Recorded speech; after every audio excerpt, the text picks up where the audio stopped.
الحمدللہ رب العالمین والعاقبۃ للمتقین والصلاة والسلام علی محمد وعلی آلہ واصحابہ اجمعین عدد خلقہ وزنۃ عرشہ ورضا نفسہ ومداد کلماتہ سبحان اللہ وبحمدہ سبحان اللہ العظیم۔ السلام علیکم ورحمۃ اللہ وبرکاتہ۔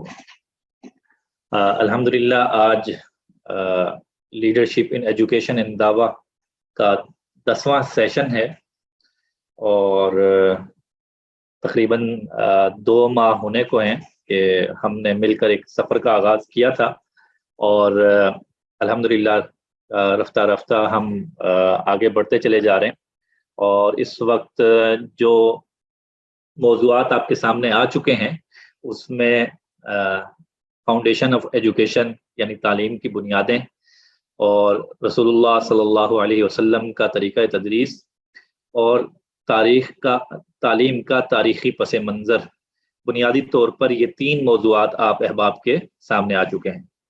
اس سے قبل بھی کورس کے حوالے سے تعارف کرواتے ہوئے یہ بات آپ کے سامنے رکھی گئی تھی کہ یہ ایک سنجیدہ نوعیت کا پروگرام ہے اور اس میں وقتاً فوقتاً ایسے موضوعات بھی آتے رہیں گے جو بظاہر خشک معلوم ہوتے ہیں، اگرچہ کوشش تو یہ کی جاتی ہے کہ ان خشک مضامین کو بھی تر کر کے آپ احباب کے سامنے رکھا جائے، لیکن بہرحال کچھ جو فنی نوعیت کے مضامین ہوتے ہیں اس میں بحیثیت طالب علم کے اور استفادہ کرنے والے کے زیادہ انہماک کی ضرورت ہوتی ہے، زیادہ توجہ کی ضرورت ہوتی ہے۔ اور آپ دیکھ رہے ہوں گے کہ جتنے موضوعات آ رہے ہیں تو ہر آنے والا موضوع ماقبل سے اس کا کوئی بڑا گہرا تعلق، ربط اور واسطہ ہوتا ہے۔ آئندہ بھی جتنے موضوعات آئیں گے تو اس میں بھی ایسا ہی ہوگا کہ ماقبل میں جو موضوعات آ چکے ہیں اس سے ان کا بڑا گہرا ربط ہوگا۔ تو اسی لیے آپ تمام احباب سے بارہا گزارش کی جاتی رہی ہے اور انشاءاللہ آئندہ بھی وقتاً فوقتاً آپ کو یاد دہانی کرواتے رہیں گے کہ بھرپور انداز سے اس میں شریک ہوں اور کوشش کریں، خلاصہ جات بھی تیار کریں اور وقتاً فوقتاً جو اسائنمنٹ آپ کو دیا جا رہا ہے اس کو بھی مکمل کرنے کی کوشش کریں۔ آج ہمارا جو موضوع ہے وہ انتہائی اہمیت کا حامل ہے اور جو اس پورے پروگرام کی تھیم ہے لیڈرشپ ان ایجوکیشن اینڈ دعویٰ، اس میں اس موضوع کو ایک بنیاد اور کی حیثیت حاصل ہے۔ ابھی جب انشاءاللہ ہم آگے چل کے بات کریں گے تو یہ بہت واضح ہو کر بھی انشاءاللہ یہ بات ہمارے سامنے آ جائے گی۔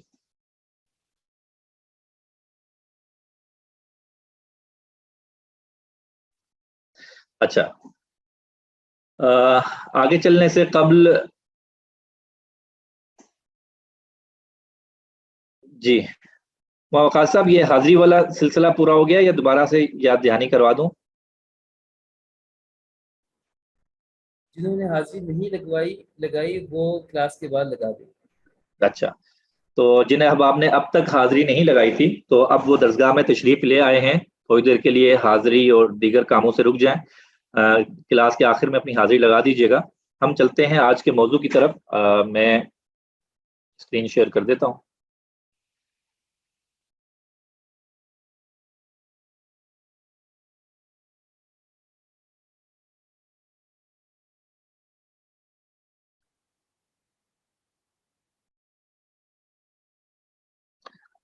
جی اسکرین آپ کے سامنے آ چکی ہے اور آج کا ہمارا موضوع جیسا میں پہلے عرض کر چکا کہ انتہائی اہمیت اور بنیادی نوعیت کا ہے کہ مطالعہ سیرت النبی صلی اللہ علیہ وسلم کیسے کریں، اور اس کی ٹیگ لائن ہے کہ عصر حاضر میں تفہیم سیرت کا ایک منفرد اسلوب۔ آج ہم سیرت طیبہ کے مطالعے کے حوالے سے اس انداز سے بات کریں گے کہ کیسے آج کے دور جدید میں ہم سیرت طیبہ کو ایک زندہ اور جاویداں چیز کی حیثیت سے دیکھ سکتے ہیں اور کیسے ہم آج اس کو اپنی عملی زندگیوں میں لا سکتے ہیں۔ تو سب سے پہلی بات وہ یہ کہ مطالعہ سیرت اور ہمارا رویہ اس میدان میں شاید آپ میں سے کم ہی لوگ ہوں جو مجھ سے اتفاق نہ کریں کہ سیرت النبی صلی اللہ علیہ وسلم کے مطالعے کے حوالے سے جو ہمارا رویہ ہے تو مجموعی طور پر شاید ہم سے بہت زیادہ غفلت ہوئی ہے، اور جس انداز سے، جس نہج پہ جا کے، جس قدر اس موضوع کو اہمیت دینی چاہیے تھی، شاید آج تک ہم اس کو نہیں دے سکیں۔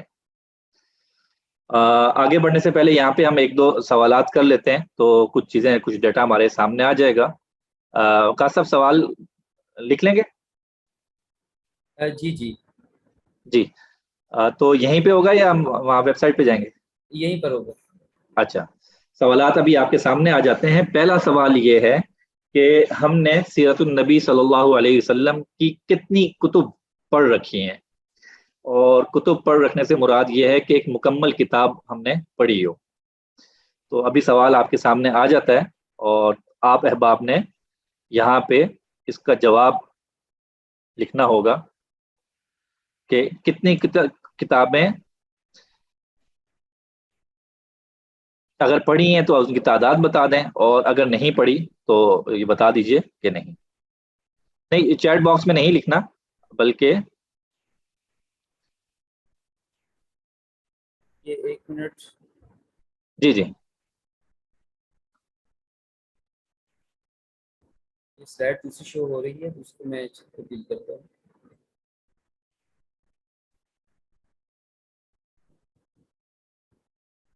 جی، تو لنک جو ہے وہ چیٹ باکس میں آ جاتا ہے، لنک پر کلک کریں اور کلک کر کے جوابات دینا شروع کریں۔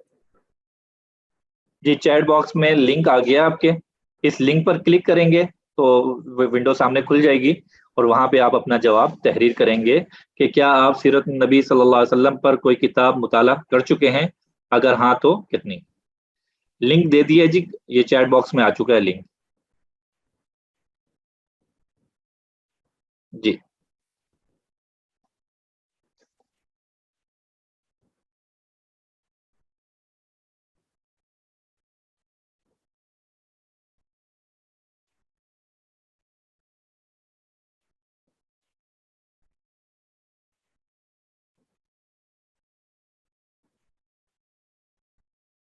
اسکرین شیئر ہوئی ہے؟ جی، اسکرین شیئر ہوئی ہے اور لنک بھی آ گیا چیٹ باکس میں، دیکھ لیجئے۔ لوگ، آپ احباب کہہ رہے ہیں کہ چیٹ باکس میں لنک نہیں آیا، لنک آ چکا ہے، دوبارہ شیئر کر دیا جاتا ہے۔ اب آپ تھوڑی دیر کے لیے چیٹ باکس میں کچھ نہ لکھیں تاکہ لنک وہاں پہ موجود رہے، آپ احباب کے میسج کی وجہ سے وہ لنک دب گیا ہے۔ جی، اب دیکھ لیجئے چیٹ باکس میں لنک آ چکا ہے دوبارہ۔ ایک منٹ، میں اسکرین کو دوبارہ شیئر کر رہا ہوں، تھوڑا سا پرابلم آ رہی ہے، ایسا لگ رہا ہے جیسے پاس ہوئی جیسے۔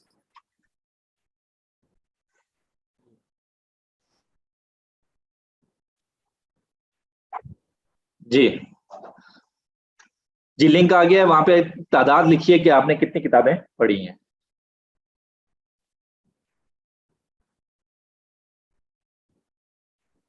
جی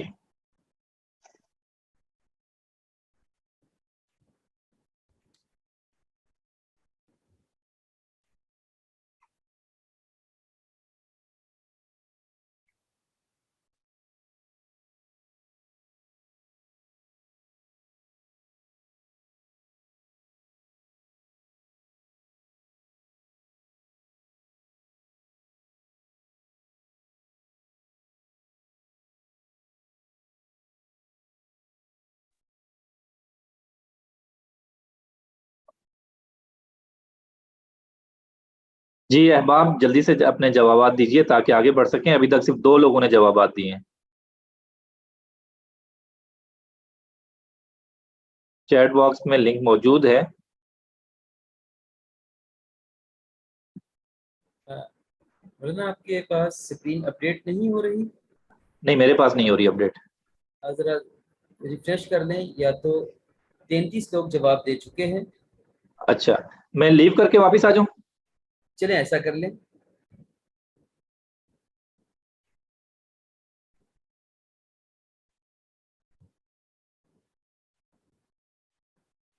مختلف مقامات سے مطالعہ کیا ہے، ایک کتاب کا، 2 کا، 3 کا، 5 کا بھی مطالعہ کیا ہوا ہے. آپ کے سامنے ریفریش ہوگی ہے، ریفریش.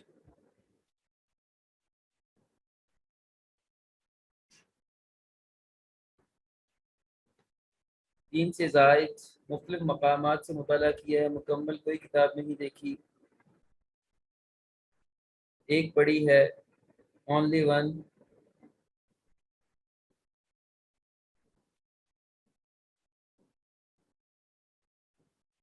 مولانا بتا دیجیے گا اسکرین اگر آپ کے پاس شو ہونا شروع ہو جائے.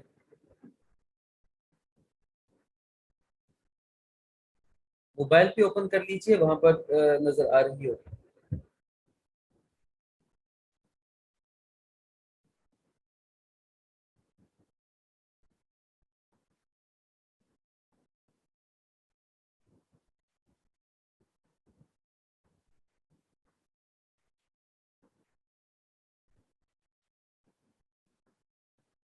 جی 39 لوگوں نے جواب دے دیا ہے 64 میں سے. مکمل کوئی کتاب نہیں دیکھی، بہت ساری کتابوں کا کچھ حصہ جی مطالعہ کیا ہے. جی ہاں 2 کا مطالعہ کیا ہے. اکثریت نے سیرت کا مطالعہ کیا ہے. اچھا وقاص صاحب، یہ اسکرین صرف آپ کے پاس اپڈیٹ ہو رہی ہے، ہمارے پاس اپڈیٹ نہیں ہو رہی کسی کے پاس بھی. اچھا کسی کے پاس نہیں ہو رہی؟ نہیں. چلیں آپ بس ہمیں بتا دیں اب تک کا جو صورتحال سامنے آئی ہے. اچھا آپ کے پاس صرف وہ ایک کا فگر آیا ہے؟ جی جی.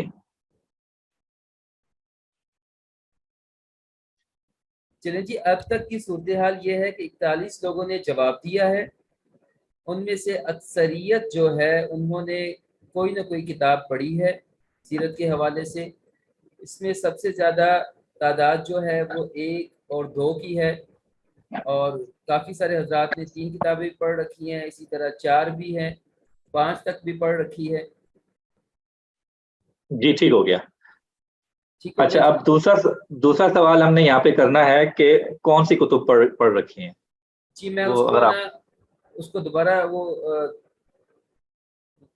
شو ٹھیک ہے. کرواتا ہوں. جی ٹھیک.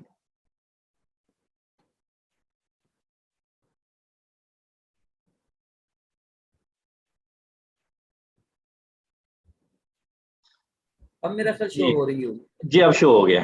جی اب آپ یہ آپ کے سامنے آ رہا ہے، اسکرین آپ کے سامنے موجود ہے.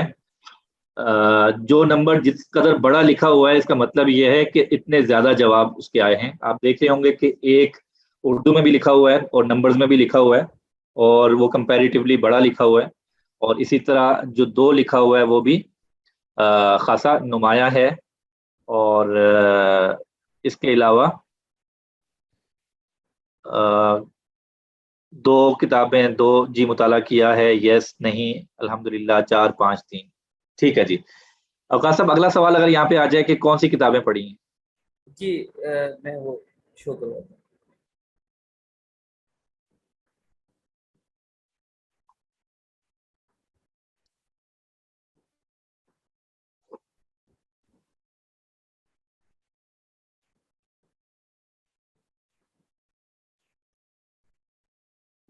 جی اگلا سوال آ گیا آپ کے سامنے کہ سیرت النبی صلی اللہ علیہ وسلم کے موضوع پر اپنی مطالعہ کی ہوئی کتاب کا نام تحریر کریں.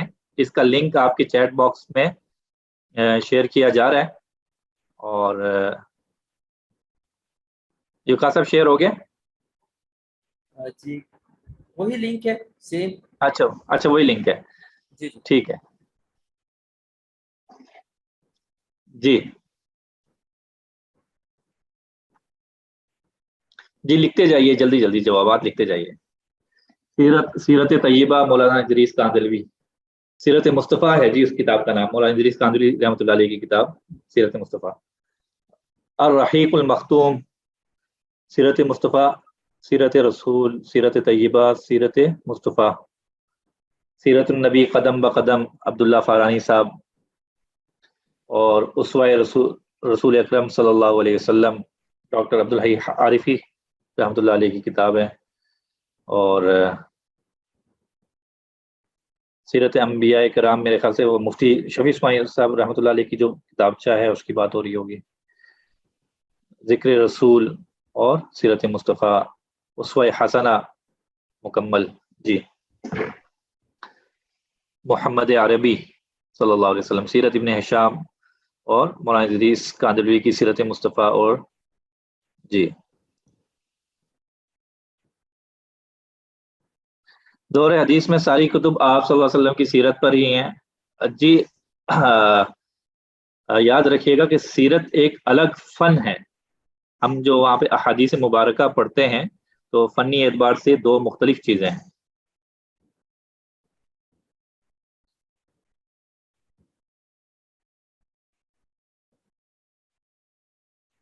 جی سید سلمان ندوی رحمۃ اللہ علیہ کی سیرت اور محمد عربی اور عنایت اللہ سبحانی صاحب کی مجھے محمد صلی اللہ علیہ وسلم سے محبت ہے. جی سیرت النبی الرحیق المختوم، سیرت مصطفیٰ، سیرت خاتم الانبیاء، اسوہ رسول اکرم صلی اللہ علیہ وسلم، ہادی عالم.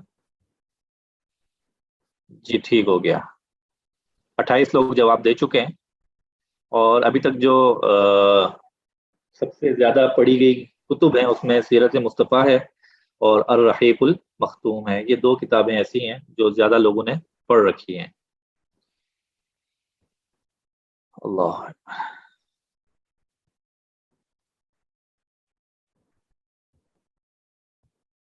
کچھ لوگ چیٹ باکس میں بھی جواب دے رہے ہیں تو چلیں میں وہاں پہ کے جوابات دیکھ لیتا ہوں. جو وہاں پہ بھی ایسے ملے جلے جوابات ہیں. الرحیق المختوم، سیرت مصطفیٰ، اسوہ رسول اکرم صلی اللہ علیہ وسلم اور سیرت النبی قدم بقدم، الرحیق المختوم، سیرت ابن ہشام، جفتہ جفتہ درس نظامی کے پہلے سال میں. اچھا جی چلیے جی ٹھیک ہے. جی ایک اوور ویو ہمارے سامنے آ گیا ہے. جی ٹھیک ہے چلیے جزاک اللہ.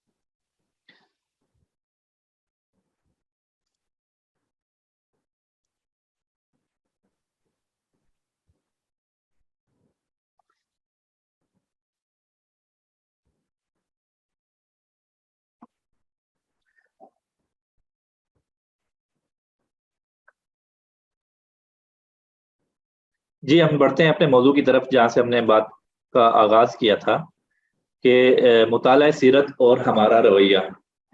اب دیکھیے جی سیرت النبی صلی اللہ علیہ وسلم جیسا اہم ترین موضوع ہے اور اس پروگرام میں سبھی لوگ درس نظامی سے فراغت پا چکے ہیں اور کسی کا مردوں میں جو ان کا کم سے کم تعلیمی سفر 8 سال پر محیط ہے اور اس کے بعد پھر عملی زندگی میں بھی کچھ نہ کچھ عرصہ احباب گزار چکے ہیں.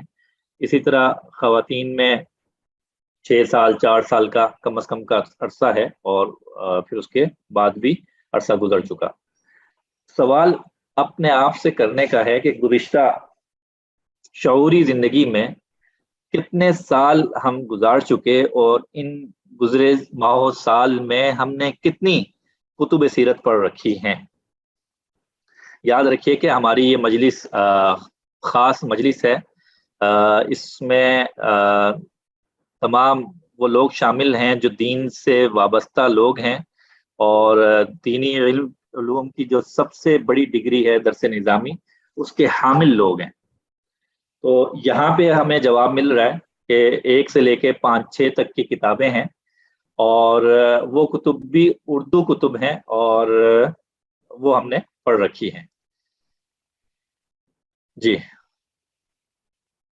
تو اصل بنیادی سوال یہ ہے کہ کیا گزشتہ زندگی میں جن دیگر موضوعات کو ہم نے جتنی اہمیت دی ہے اور اس پر جس قدر ہم نے کتب پڑھ رکھی ہیں، کیا سیرت النبی، یہاں پہ پھر میں واضح کر دوں کہ جو احادیث مبارکہ ہم درس نظامی میں پڑھتے ہیں وہ ایک الگ فن کی حیثیت سے پڑھی جا رہی ہوتی ہے اور سیرت النبی ایک الگ فن، باقاعدہ فن ہے اور اس کا اسلوب اور اس کے مقاصد بالکل مختلف ہیں.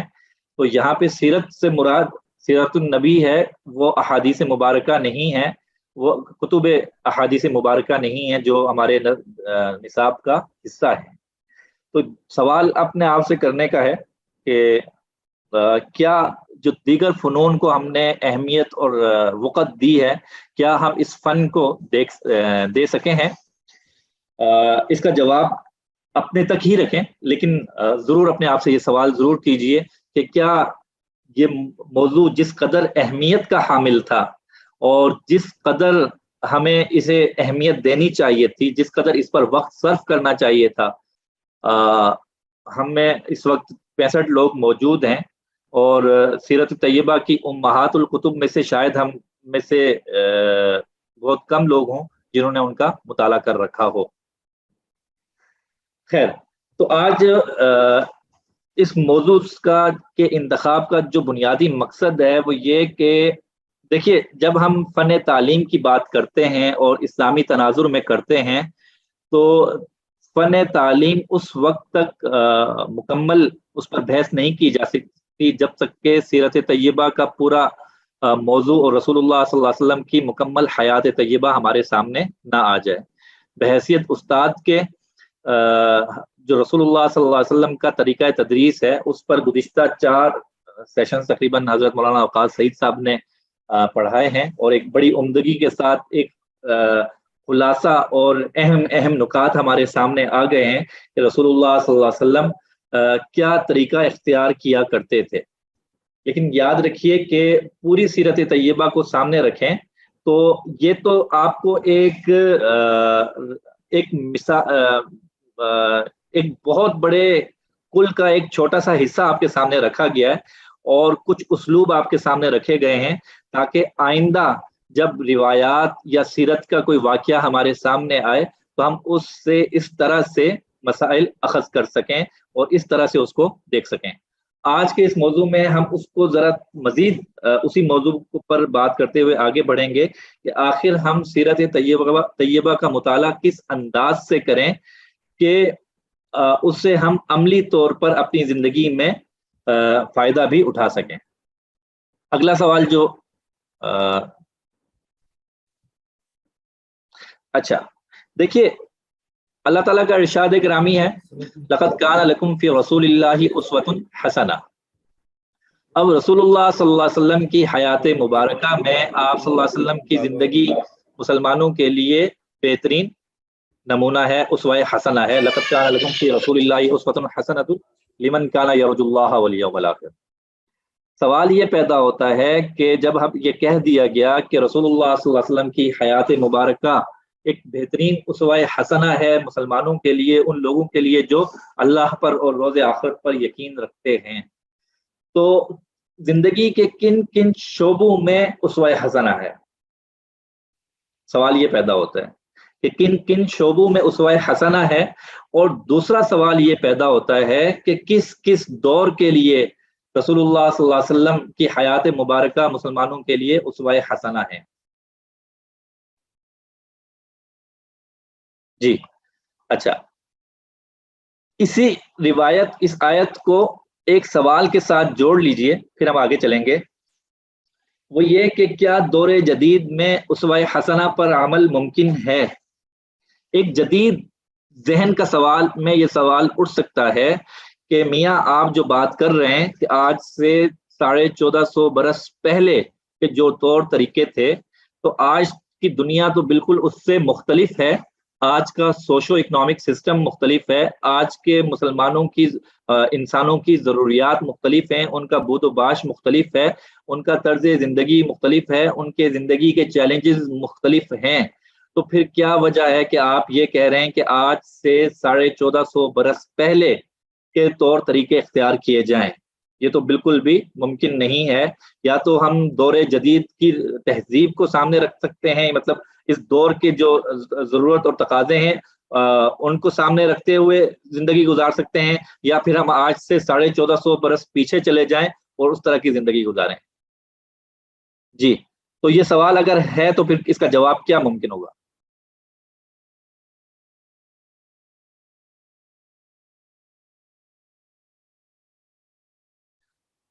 جی چیٹ باکس آپ کے سامنے ہے کہ اگر سوال یہ کیا جائے کہ آپ ایک طرف کہہ رہے ہیں کہ رسول اللہ صلی اللہ علیہ وسلم کی حیات مبارکہ اسوہ حسنہ ہے مسلمانوں کے لیے، دوسری طرف آج ایک جدید ذہنیت کا انسان مسلمان یہ سوال کرے کہ آج کا دور آج سے 1450 برس سے یکسر مختلف ہے، اس وقت کی طرز زندگی، اس وقت کی ضروریات زندگی، اس وقت کا سوشو اکنامک سسٹم، اس وقت کا رہن سہن آج سے 100% مختلف ہے، تو پھر کیسے ہم آج میں اس کے جدید دور میں رہتے ہوئے آج سے 1450 برس پہلے کی طرز زندگی کو فالو کر سکتے ہیں؟ نہیں جی ممکن تو ہے، لیکن کیسے؟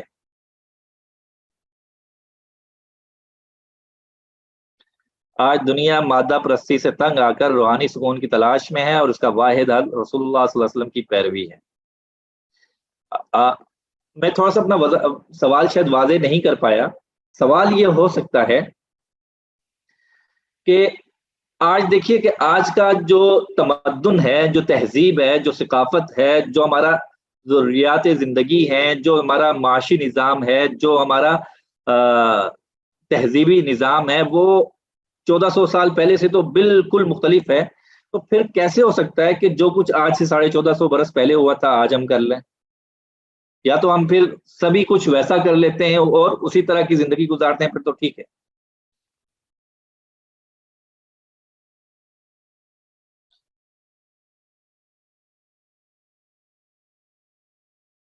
جی مزید میں چاہوں گا کہ اس جواب میں زیادہ سے زیادہ لوگ اختصار کے ساتھ کوشش کریں، اپنے جواب کا حصہ ڈالیے۔ آپ صلی اللہ علیہ وسلم کا اسوہ حسنہ فطری ہے جو ہر دور میں ہے۔ نبی کریم صلی اللہ علیہ وسلم کا ہر عمل ہر دور میں فٹ آتا ہے۔ جی آج کی تہذیب منطبق کریں گے، رسول اللہ صلی اللہ علیہ وسلم کی طرز زندگی پر آج کی تہذیب کو منطبق کریں گے۔ جی دین میں اجتہاد کا عنصر موجود ہے۔ جی مزید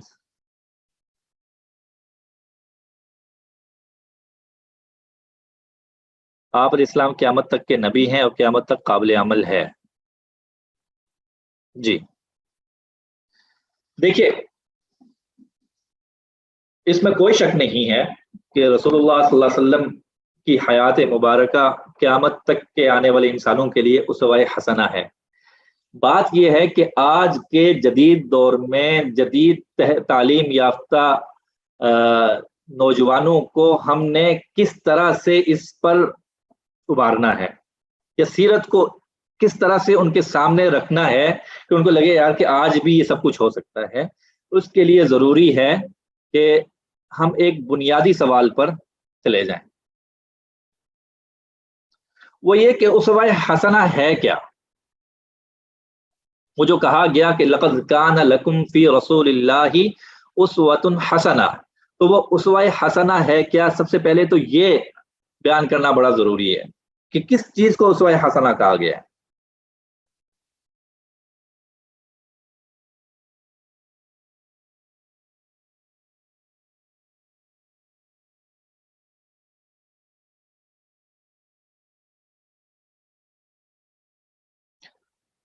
جی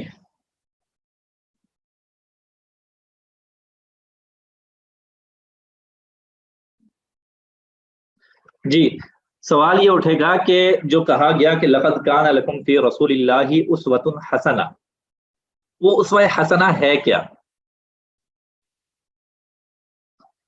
کوئی ساتھی اس میں اسوہ حسنہ کا معنی بہترین آئیڈیل، نہیں کس چیز میں بہترین آئیڈیل؟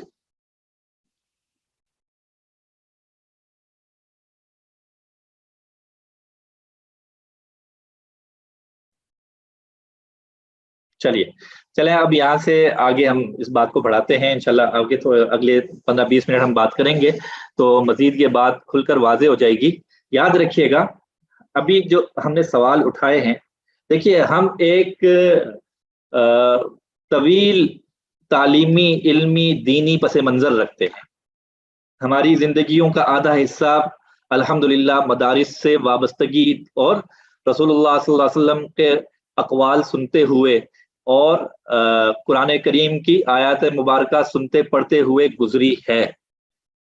ہمیں شاید ہمارے ذہن میں یہ سوال نہیں اٹھیں گے، لیکن آج کے اس نوجوان کو سامنے رکھیے کہ جس کے لیے سبھی کچھ یہ مادی زندگی ہی ہے، اور اس کے سامنے جب آپ کہیں گے کہ لقد کان لکم فی رسول اللہ اسوۃ حسنہ،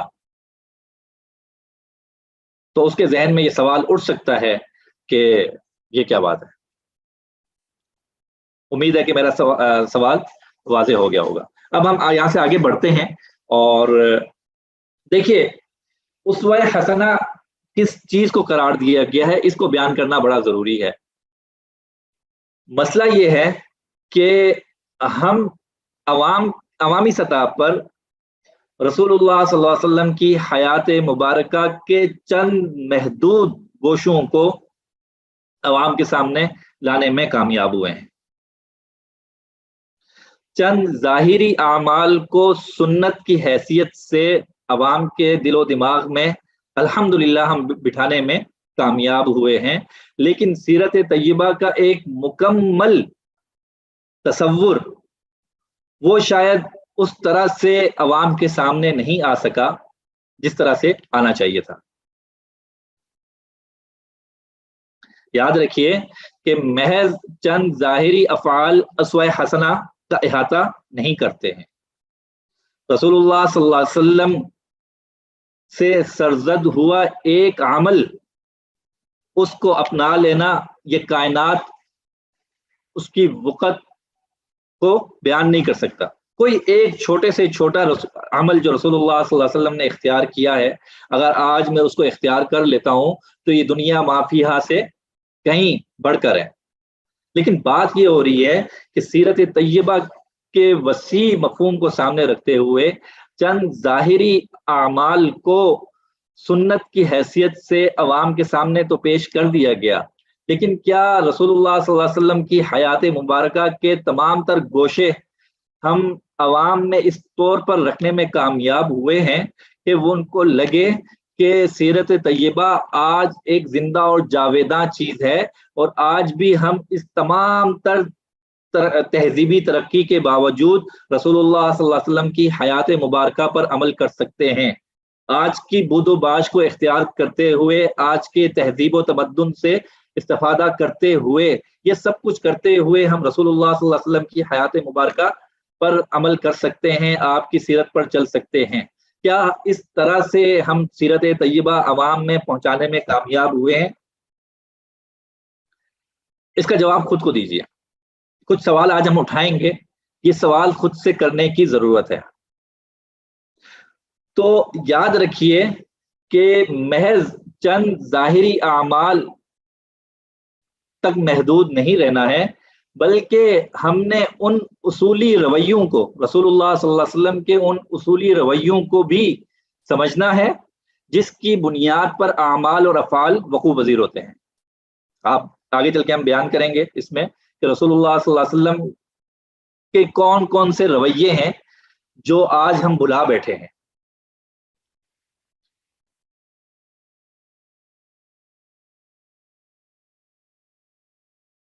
آواز کٹ رہی ہے جی، اگر کسی اور سے بھی آواز کٹ رہی ہے تو بتا دیجیے۔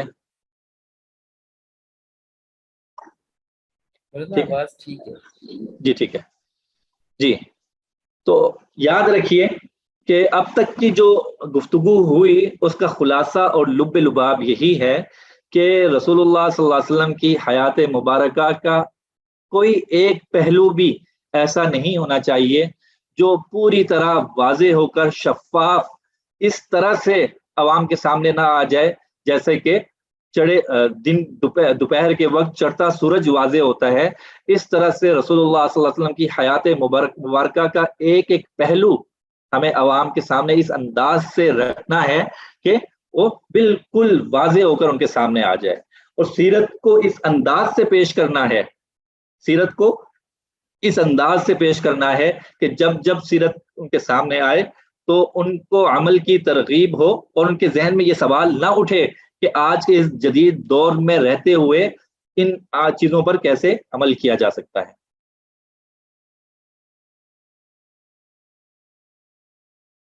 تو در حقیقت ہمیں ان اصولی رویوں کو سمجھنا ہوگا جن کی بنیاد پر پھر آگے اعمال اور افعال وقوع پذیر ہوتے ہیں۔ اچھا، یہاں پہ پھر ایک گزارش آپ تمام احباب سے کہ جب تک ہم سیرت النبی صلی اللہ علیہ وسلم اور ہماری ترجیحات یہ سیٹ نہیں ہوں گی. دیکھیے ہم ایک طویل علمی سفر طے کر کے آئے ہیں اور اس کے بعد بھی پڑھنے پڑھانے سے وابستہ ہیں. اگر ہم بہت کچھ پڑھتے ہیں اور اس میں سیرت النبی صلی اللہ علیہ وسلم کو نہیں پڑھتے تو یقین جانیے کہ پھر ہماری ترجیحات سیٹ نہیں ہیں، ہماری ترجیحات کا رخ درست سمت میں نہیں جا رہا. تو ہمیں اپنی ترجیحات میں مطالعہ سیرت کو انتہائی اہمیت دینی ہوگی. ہماری ترجیح اول یہ ہونی چاہیے کہ ہماری سوچوں کا محور و مرکز اور دل و دماغ میں جب تک وہ حالات و واقعات رچ بس نہیں جائیں گے جن سے رسول اللہ صلی اللہ علیہ وسلم گزرے تھے تو پھر ہم اس وقت تک سیرت کے وہ گوشے ہم پر منکشف نہیں ہوں گے اور ہمیں پھر سیرت النبی صلی اللہ علیہ وسلم کا ہر پہلو عملی نہیں لگے گا.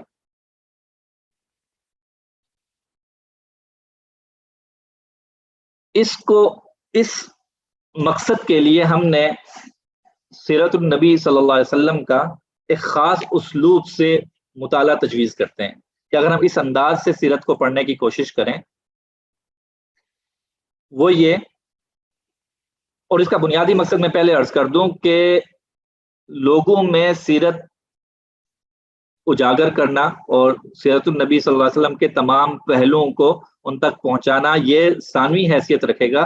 پہلے تو یہ کہ ہماری زندگی خود مطالعہ سیرت سے جڑ جائے، اس طور پر جڑ جائے کہ زندگی کا کوئی ایک دن بھی ایسا نہ گزرے کہ جب ہم سیرت النبی سے مطالعے کی صورت میں، غور و فکر کی صورت میں، تدبر کی صورت میں نہ جڑے ہوئے ہوں. جب تک ہماری ترجیحات میں یہ چیز اس نہج تک نہیں پہنچے گی اس وقت تک بات آگے نہیں بڑھے گی. اچھا، اب ہم جو بنیادی سوال ہے، جو اسلوب ہے وہ آپ کے سامنے رکھتے ہیں اور اس کو نام دیا ہم نے کہ 5 نکاتی اسلوب مطالعہ، کہ کس انداز سے سیرت النبی صلی اللہ علیہ وسلم کا مطالعہ کرنا چاہیے. ایک تو وہ انداز ہے کہ ہم کوئی بھی واقعہ پڑھتے ہیں اور اسے یاد کر لیتے ہیں اور اسے سنا دیتے ہیں. عام طور پہ سیرت بیان کرنے کے 2 اسلوب ہیں، ایک واقعاتی یا زمانی ترتیب ہے اور دوسری موضوعاتی ترتیب ہے. بعض احباب جو درس سیرت سے وابستہ ہیں اور سیرت النبی صلی اللہ علیہ وسلم پڑھاتے ہیں تو ان 2 میں سے ایک اسلوب اختیار کرتے ہیں، یا تو زمانی ترتیب کا اعتبار کرتے ہوئے رسول اللہ صلی اللہ علیہ وسلم کی ولادت سے قبل کے حالات و واقعات سے آغاز کرتے ہیں اور پھر آپ کی ولادت کے واقعات، پھر رضاعت، لڑکپن اور جوانی، اور پھر بعثت سے قبل کے جو واقعات ہیں ان کو بیان کیا جاتا ہے. اور پھر اس کے بعد جو آپ کی نبوی زندگی ہے اس کو 2 حصوں میں تقسیم کر دیا جاتا ہے، ایک مدنی دور، ایک مکی دور. اور پھر مکی دور جو ہے اس کو بھی مختلف ادوار میں تقسیم کیا گیا ہے. خفیہ تبلیغ کا جو دورانیہ ہے، اور اس کے بعد پھر اعلانیہ دعوت کا مرحلہ آتا ہے، اور پھر ہجرت کے ادوار آتے ہیں، ہجرت حبشہ ہے، پھر طائف کا سفر ہے، اور پھر ہجرت مدینہ ہے. اور اس درمیان مختلف اور طرح کی بھی تقسیمیں ہوتی ہیں. اور پھر مدنی دور ہے. اور تو یہ ایک خاکہ سا موٹا سیرت النبی کا زمانی اعتبار سے سیرت النبی کو یوں بیان کیا جاتا ہے. دوسرا اسلوب یہ ہے کہ زمانی ترتیب کے بجائے موضوعاتی ترتیب سے چلا جاتا ہے. کسی ایک موضوع کا انتخاب کیا جاتا ہے. مثال کے طور پہ رسول اللہ صلی اللہ علیہ وسلم کی سخاوت، اب یہ ایک موضوع ہے اور اس سے متعلقہ جتنے بھی موضوعات واقعات ہوتے ہیں ان میں سے چند ایک کو بنیاد بنا کر اور ایک درس تیار کر لیا جاتا ہے. اور تو یہ ہو گئی ہماری موضوعاتی ترتیب. تو یہ ایک عام جو رائج درس قرآن ہے وہ ان 2 ترتیبوں کے درمیان میں چل رہے ہوتے ہیں کسی نہ کسی طور پر. آج ہم جس موضوع پر بات کرنا جا رہے ہیں تو وہ اس سے تھوڑی سی مختلف ہے، اگرچہ ہے تقریباً موضوعاتی ترتیب ہی، لیکن تھوڑا سا اس میں ایک خاص ترتیب سے ہمیں چلنا ہوگا کہ اس میں پھر زمانی ترتیب بھی آ جائے گی اور موضوعاتی ترتیب بھی آ جائے گی. وہ یہ کہ اس 5 نکاتی اسلوب مطالعہ میں سب سے پہلی چیز یہ کہ کوئی بھی واقعہ جو ہم پڑھ رہے ہیں اس کا پس منظر ہمارے سامنے ہونا چاہیے. رسول اللہ صلی اللہ علیہ وسلم کی حیات مبارکہ کا کوئی ایک گوشہ ہم نے اٹھایا، کوئی ایک واقعہ ہم نے اٹھایا، تو اس واقعہ پڑھنے سے پہلے اس کا جو پس منظر ہے وہ مکمل طور پر اپنی تمام تر تفصیلات کے ساتھ ہمارے سامنے ہونا چاہیے.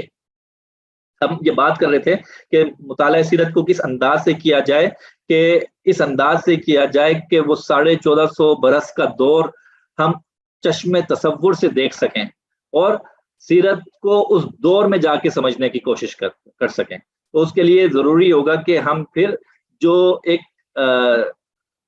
عمومی طرز مطالعہ ہے اس سے ہٹ کر ذرا تدبر کے ساتھ اور غور و فکر کے ساتھ اس کو پڑھ سکتے ہیں. تو پہلی چیز کیا ہو گئی کہ واقعے کا پس منظر. نمبر 2، ہم اس کے بعد اس کی مثالوں کے ساتھ اس کو انشاءاللہ بیان کریں گے، بات مزید واضح ہو جائے گی. نمبر 2، اب وہ واقعہ جو آپ نے پڑھا ہے اپنی تمام تر تفصیلات کے ساتھ. واقعہ آ گیا، اب آپ نے واقعہ بھی پڑھ لیا، واقعے کا تمام تر پس منظر آپ کے سامنے آ گیا. اچھا، یہ جو پس منظر ہے بسا اوقات وہ کئی سالوں پر محیط ہوتا ہے. کسی ایک واقعے کا پس منظر وہ گزشتہ کئی ادوار سے وابستہ ہوتا ہے، کئی واقعات سے منسلک ہوتا ہے، جڑا ہوا ہوتا ہے. تو یہاں پہ ذرا غور و فکر کی ضرورت بھی پیش آئے گی. واقعہ آ گیا اپنی تمام تر تفصیلات کے بعد، اس کے بعد پھر اس واقعے کا ہم نے تجزیہ کرنا ہے اس انداز سے کہ اس خاص واقعے میں رسول اللہ صلی اللہ علیہ وسلم کا طرز عمل کیا تھا. اس خاص واقعے میں رسول اللہ صلی اللہ علیہ وسلم کا طرز عمل کیا تھا. واقعے کا پس منظر، اس خاص واقعے میں رسول اللہ صلی اللہ علیہ وسلم کا طرز عمل، اس کو الگ سے لکھ لیں گے. اس کے بعد اگلا مرحلہ کہ جو طرز عمل رسول اللہ صلی اللہ علیہ وسلم نے اختیار کیا اس کا نتیجہ کیا نکلا. آپ نے کہیں نہ کہیں ہر واقعے میں کوئی طرز عمل اختیار کیا ہوگا، تو جو بھی طرز عمل اختیار کیا اس طرز عمل کا نتیجہ کیا نکلا. اچھا، وہ نتیجہ بسا اوقات کئی سالوں بعد جا کے نکلے گا. تو آپ کو سیرت النبی اس طرح سے یاد ہونی چاہیے کہ کوئی بھی واقعہ سامنے آتا ہے تو اس کا پس منظر وہ پورا بے شک کئی سالوں پر محیط ہو، وہ ہمارے سامنے ہو. پھر رسول اللہ صلی اللہ علیہ وسلم نے جو طرز عمل اختیار کیا اس کا نتیجہ، کئی واقعات ایسے ہیں جن کے نتائج بہت برسوں بعد نکلے ہیں. ہر واقعہ تو ایسا نہیں ہے، لیکن بہت سے واقعات ایسے ہیں کہ برسوں بعد ان کے نتائج برآمد ہوئے ہیں. 4 چیزیں ہو گئی ہیں.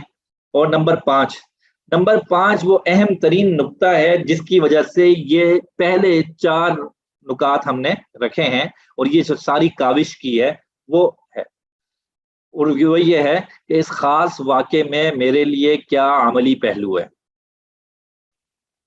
اس خاص واقعے میں میرے لیے کیا عملی پہلو ہے. یاد رکھیے کہ سیرت طیبہ سے ایک جذباتی وابستگی تو ہر مسلمان کی ہوتی ہی ہوتی ہے، اور رسول اللہ صلی اللہ علیہ وسلم کی حیات مبارکہ کا کوئی گوشہ، زندگی کا کوئی ورق جب سامنے آتا ہے تو دل و دماغ منور ہو جاتے ہیں. لیکن محض اتنا ہی نہیں، اس پر اکتفا نہیں ہونا چاہیے، بلکہ وہ جو واقعات محفوظ ہوئے ہیں اور اس قدر تفصیلاً محفوظ ہوئے ہیں کہ زندگی کا کوئی ایک گوشہ بھی پوشیدہ نہیں ہے، تو اس کو جو اتنی تفصیلات کے ساتھ محفوظ کرنے کا رب تعالیٰ نے انتظام فرمایا، وہ محض اس لیے نہیں تھا کہ آج 1450 برس بعد ہم ان واقعات کو پڑھیں اور اس سے اپنے قلب و روح کو منور کریں اور آگے بڑھ جائیں، عمل کی باری نہ آئے. نہیں، یہ گھاٹے کا سودا ہے. زندگی کا رسول اللہ صلی اللہ علیہ وسلم کی حیات مبارکہ کا کوئی ایک گوشہ بھی ایسا نہیں ہے جس میں میرے لیے اور آپ کے لیے اس میں عملی طور پر بھرپور رہنمائی اور سامان موجود نہ ہو. آپ دیکھیے تو صحیح کہ رسول اللہ صلی اللہ علیہ وسلم کی حیات مبارکہ کے واقعات کس قدر تفصیل کے ساتھ بیان ہوئے ہیں، اور صحابہ کرام رضوان اللہ علیہ اجمعین نے کس قدر گہرائی کے ساتھ آپ صلی اللہ علیہ وسلم کی زندگی کا مشاہدہ کیا ہے. ان کی جو آبزرویشن ہے، آپ عقل حیران رہ جاتی ہے. آپ یہاں تک دیکھیے کہ صحابہ کرام نے یہاں تک تفصیلات بیان کر دی کہ اخیر عمر میں رسول اللہ صلی اللہ علیہ وسلم کی داڑھی مبارک میں کتنے بال سفید تھے. اللہ اکبر. آپ دیکھیے تو صحیح, آبزرویشن اور مشاہدے کی انتہا دیکھیں, عروج دیکھیں, کہ جو بظاہر جس سے کوئی عملی چیز نہیں نکلنی, لیکن زندگی کا کوئی ایک پہلو بھی ایسا نہ ہو کہ جو محفوظ ہونے سے رہ جائے. تو یہاں تک بیان کر دیا کہ رسول اللہ صلی اللہ علیہ وسلم کی داڑھی مبارک میں کتنے بال سفید تھے, آپ نے کس پیالے میں پانی پیا, کس جانور پر آپ نے سفر کیا, کس مقام سے گزرے تو کیا طرز عمل اختیار کیا. ہر ایک چیز کو اس طرح سے تفصیل کے ساتھ محفوظ کر دیا. تو وہ تفصیل کے ساتھ محفوظ کرنا محض اس لیے نہیں تھا کہ آج ہم جب سیرت طیبہ پڑھیں تو ان واقعات سے آنکھیں تو بھیگ جائیں, قلب و روح بھی معطر ہو جائے, لیکن عمل میں کچھ نہ آئے. تو یہ جو پانچواں نقطہ ہے کہ اس خاص واقعے میں میرے لیے کیا عملی پہلو ہے, سیرت طیبہ کے محفوظ ہونے کا سارا جو یہ پوری جو مشق ہے وہ اس پانچویں نقطے کے لیے کہ یہ چیزیں ہم نے اپنی زندگی میں لانی ہے. اچھا, اب یہ جو ہم نے کہا کہ 5 نکاتی اسلوب مطالعہ ہے, اور اس میں سب سے پہلے کہ واقعے کا پس منظر, اور دوسرا پھر واقعہ اپنی تمام تر تفصیلات کے ساتھ, اور پھر اس خاص واقعے میں رسول اللہ صلی اللہ علیہ وسلم کا طرز عمل, اور چوتھا آپ صلی اللہ علیہ وسلم کے اختیار کردہ طرز عمل کا نتیجہ, اور پانچواں اس خاص واقعے میں میرے لیے کیا عملی پہلو ہے. اس کو ایک مثال سے ہم جب مثال پر اس کا انطباق کریں گے تو بات زیادہ واضح ہو جائے گی. واقعہ لیتے ہیں ہم, بڑا مشہور واقعہ ہے واقعہ طائف. واقعہ طائف سن 1090 میں پیش آیا. تو اگر ہم نے اب واقعہ طائف کا پس منظر دیکھنا ہو کہ واقعہ طائف کا پس منظر کیا ہے, تو یاد رکھیے کہ واقعہ طائف کا پس منظر گزشتہ 10 سالوں پر پھیلی ہوئی رسول اللہ صلی اللہ علیہ وسلم کی شب و روز محنت ہے. طائف کے سفر سے پہلے رسول اللہ صلی اللہ علیہ وسلم نے 10 سال مکہ مکرمہ میں گزارے, اور اس حیثیت سے اور اس طرز سے گزارے کہ اپنی زندگی کے ہر مرحلے پر آپ نے مختلف تکلیفوں کا اور آزمائشوں کا اور اذیتوں کا سامنا کیا. واقعہ طائف میں یہ ہوا نا کہ جب رسول اللہ صلی اللہ علیہ وسلم کو ایک مقام کے بعد ایک پوائنٹ پہ آ کے آپ کو ایسا لگا کہ شاید اب مکہ مکرمہ میں جتنے لوگ ایمان لانے تھے وہ لا چکے, اب کسی اور مقام کو اپنی محنت کا مرکز اور محور بنایا جائے اور وہاں جا کے لوگوں کو دعوت دی جائے. تو یہ وہ موٹیو تھا کہ محرک تھا جو واقعہ طائف کا باعث بنا, کہ یہ سبب تھا کہ رسول اللہ صلی اللہ علیہ وسلم مکہ مکرمہ چھوڑ کر طائف کی طرف تشریف لے گئے. تو یعنی کہ رسول اللہ صلی اللہ علیہ وسلم نے جو وہ 10 سال کی محنت کی, اور اس میں آپ کو ہر طرح کی اذیت سے گزرنا پڑا, ہر طرح کی تکلیفوں سے گزرنا پڑا, جسمانی طور پر, جذباتی طور پر, نہ صرف آپ کو بلکہ آپ کے پیاروں کو وہ ان مراحل سے گزرنا پڑا جس سے آج ہم تصور بھی نہیں کر سکتے. دیکھیے بڑی دلچسپ بات ہے کہ انسان اپنے اوپر بیتنے والے ہر پریشانی, ہر غم کو بڑی آسانی سے سہ لیتا ہے. ایک باوقار انسان جو ہوتا ہے, اس پر جو بھی تکلیف آ رہی ہوتی ہے وہ اس کو خندہ پیشانی سے برداشت کر لیتا ہے. لیکن اس کے پیاروں کو جو تکلیف پہنچائی جا رہی ہوتی ہے, اور وہ بھی اگر اس کی وجہ سے پہنچائی جا رہی ہو, تو اس کے پیاروں کو جو تکلیف ہو رہی ہے اس کی وجہ سے جو اس شخص کو تکلیف ہوتی ہے وہ اس تکلیف سے کہیں زیادہ ہوتی ہے جو براہ راست اس کو پہنچائی جا رہی ہوتی ہے.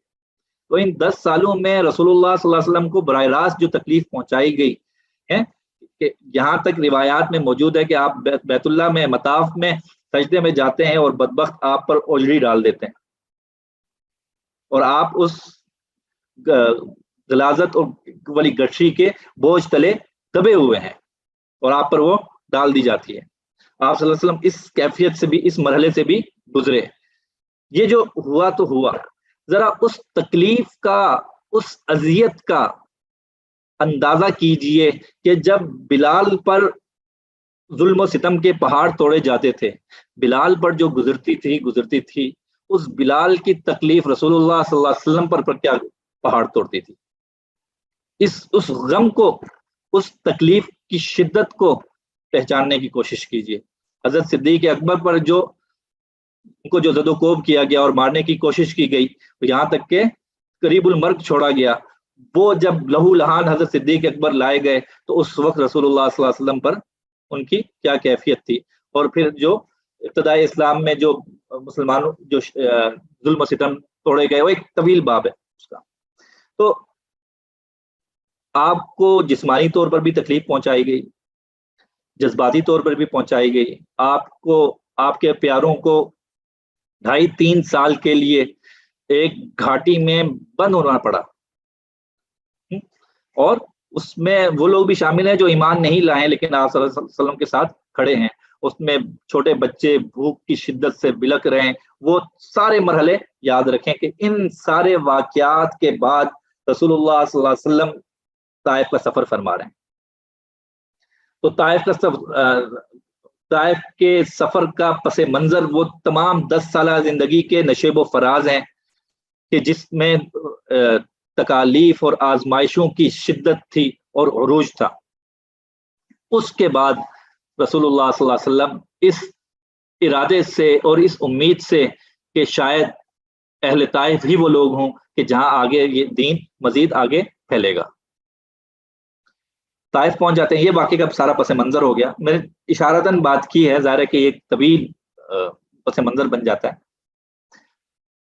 اور جب رسول اللہ صلی اللہ علیہ وسلم مکہ سے طائف تشریف لے گئے تو بعض سیرت نگاروں نے یہ لکھا کہ آپ کی جو وطنیت تھی وہ بھی منسوخ ہو گئی تھی.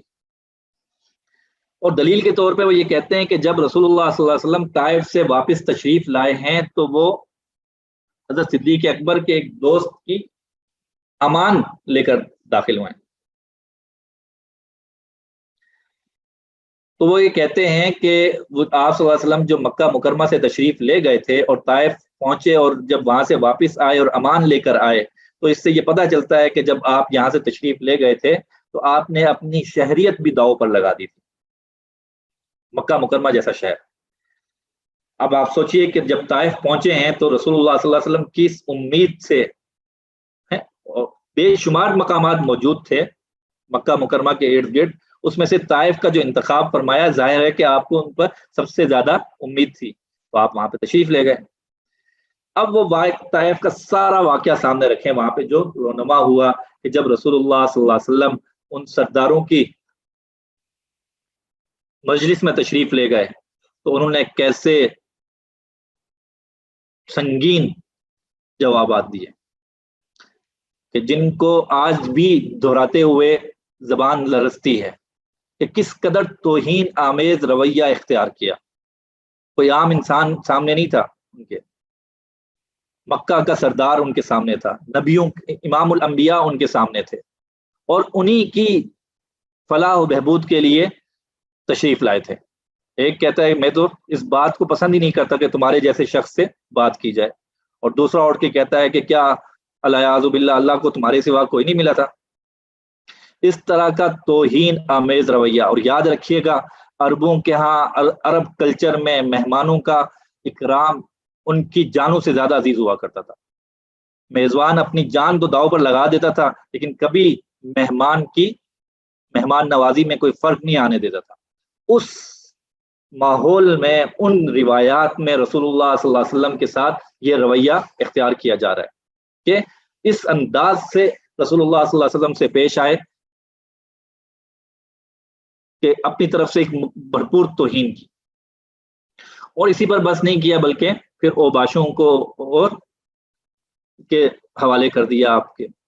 اور سیرت میں بڑی تفصیل سے سیرت نگاروں نے اس واقعے کو تذکرہ کیا ہے کہ کیسے رسول اللہ صلی اللہ علیہ وسلم جب طائف سے نکلے ہیں تو وہاں کے اوباش اور نوجوان آپ کے پیچھے جمع ہیں، کوئی تالیاں پیٹ رہے ہیں، سیڑھیاں بجا رہے ہیں، کنکر مار رہے ہیں.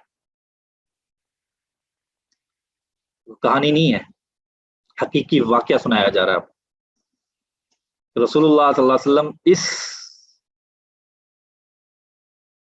مرحلے سے گزر رہے ہیں کہ آپ کو کنکر مارے جا رہے ہیں، سیٹیاں بجائی جا رہی ہیں، دھکے دیے جا رہے ہیں، ایک پورا غول ہے پیچھے. اس سے کہیں کم شدت کا واقعہ کہیں گلے کوچے میں ہمیں نظر آتا ہے کہ جب کوئی دیوانہ، کوئی پاگل اس کے پیچھے بچے لگ پڑتے ہیں، تو اس طرح کا کچھ منظر ہوتا ہے۔ اس سے بھی کہیں زیادہ شدید تھا وہ منظر کہ رسول اللہ صلی اللہ علیہ وسلم کو دھکے دیے جا رہے ہیں، آپ پر پتھر برسائے جا رہے ہیں۔ سیرت نگاروں نے یہاں تک لکھا کہ آپ کے جسم سے لہو بہ رہا تھا، اور آپ نڈھال ہو کر کہیں اگر بیٹھتے یا گر پڑتے تو ایسے بغل سے آپ کو اوپر اٹھا کے آگے بدبخت دھکا دے دیا کرتے۔ اور آپ صلی اللہ علیہ وسلم وہاں سے گزرتے ہیں اور باغ میں تشریف لے جاتے ہیں، وہاں پناہ لیتے ہیں، اور پھر تھوڑی دیر بعد وہ فرشتہ آتا ہے اور کہتا ہے کہ اللہ کے نبی، اللہ نے بھیجا ہے، آپ انتخاب فرمائیے، اللہ تعالیٰ نے اختیار دیا ہے، چاہیں تو ان بدبختوں کا صفحہ ہستی سے مٹا دیا جائے، ان دو پہاڑوں کو آپس میں ملا دیا جائے، اور چاہیں تو آپ معاف فرما دیں۔ اور ہم پڑھتے ہیں کہ رسول اللہ صلی اللہ علیہ وسلم نے معاف فرما دیا۔ ہم جو یہ کہتے ہیں نا کہ رسول اللہ صلی اللہ علیہ وسلم نے معاف فرما دیا، یہ جو جملہ ہے یہ اس قدر وزنی جملہ ہے کہ یہ پوری کائنات اس کا وزن نہیں اٹھا سکتی۔ ہم بڑے آسانی سے کہہ دیتے ہیں کہ معاف کر دیا، لیکن اس سے پہلے سوچیں تو صحیح کہ ہوا کیا انہوں نے، اور کس امید سے آپ ان کے پاس آئے تھے، اور کس کٹھن مرحلے سے گزر کر آئے تھے۔ وہ 10 سال کا وہ مرحلہ، اور پھر وہ امید، اور پھر یاد رکھیے کہ یہ سب کچھ لے کر آپ ان کے پاس آئے ہیں، اور آگے سے رویہ کیا اختیار کیا۔ ایسے مرحلے پر انسان کے دل پر کیا بیت رہی ہوتی ہے۔ یہاں پہ خیال آ سکتا ہے کہ آپ اللہ کے نبی تھے، وہ نہیں ہوگی تکلیف، ایسا نہیں ہے۔ آپ شدید ترین ذہنی اور جذباتی اذیت میں مبتلا تھے، جسمانی اذیت میں مبتلا تھے، اور اس کی دلیل وہ دعا ہے جو رسول اللہ صلی اللہ علیہ وسلم نے اس انگور کے باغ میں اللہ رب العزت کے سامنے کی ہے، فوراً واقعے کے بعد۔ اس دعا کا ایک ایک لفظ دیکھیں کہ کیسے اپنے اندر ایک درد اور غم اور الم رکھتا ہے۔ اللہم انی اشکو الیک ضعف قوتی وقلۃ حیلتی۔ اللہ تعالیٰ سے کہتے ہیں کہ میں اپنی کمزوری اور بے بسی اور لوگوں کے نزدیک اپنی بے قدری کا شکوہ پیش کرتا ہوں۔ تو اللہ کے یہ دیکھیں نا، یہ الفاظ بتا رہے ہیں کہ اس وقت رسول اللہ صلی اللہ علیہ وسلم کس قدر اذیت میں اور تکلیف میں مبتلا ہیں، کہ رب سے ایک پیار بھرا شکوہ بھی ہو رہا ہے اس میں، اور ساتھ میں پھر اللہ کی رضا بھی مانگی جا رہی ہے کہ اگر اس سب میں اللہ تو راضی ہے تو پھر مجھے کوئی پرواہ نہیں ہے۔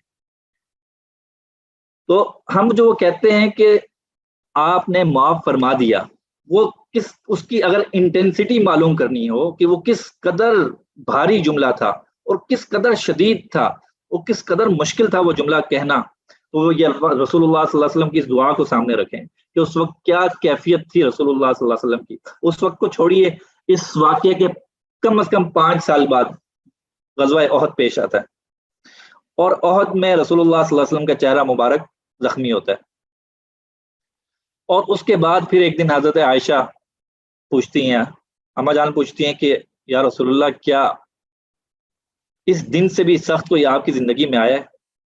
احد کے دن سے بھی سخت کوئی آیا آپ کی دور زندگی میں؟ آپ فرماتے ہیں ہاں عائشہ، وہ طائف کا دن۔ کم از کم 5 سال گزر گئے ہیں، لیکن اس کی شدت اور سختی نہیں بھولیں۔ اس کے باوجود آپ نے فرما دیا، معاف فرما دیا۔ تو یہ واقعہ ہو گیا۔ اب اس خاص واقعے میں ہم نے رسول اللہ صلی اللہ علیہ وسلم کا جو طرز عمل ہے اس کو الگ سے نوٹ کر لیا۔ وہ کیا تھا؟ وہ طرز عمل لوگوں کو معاف کرنا تھا۔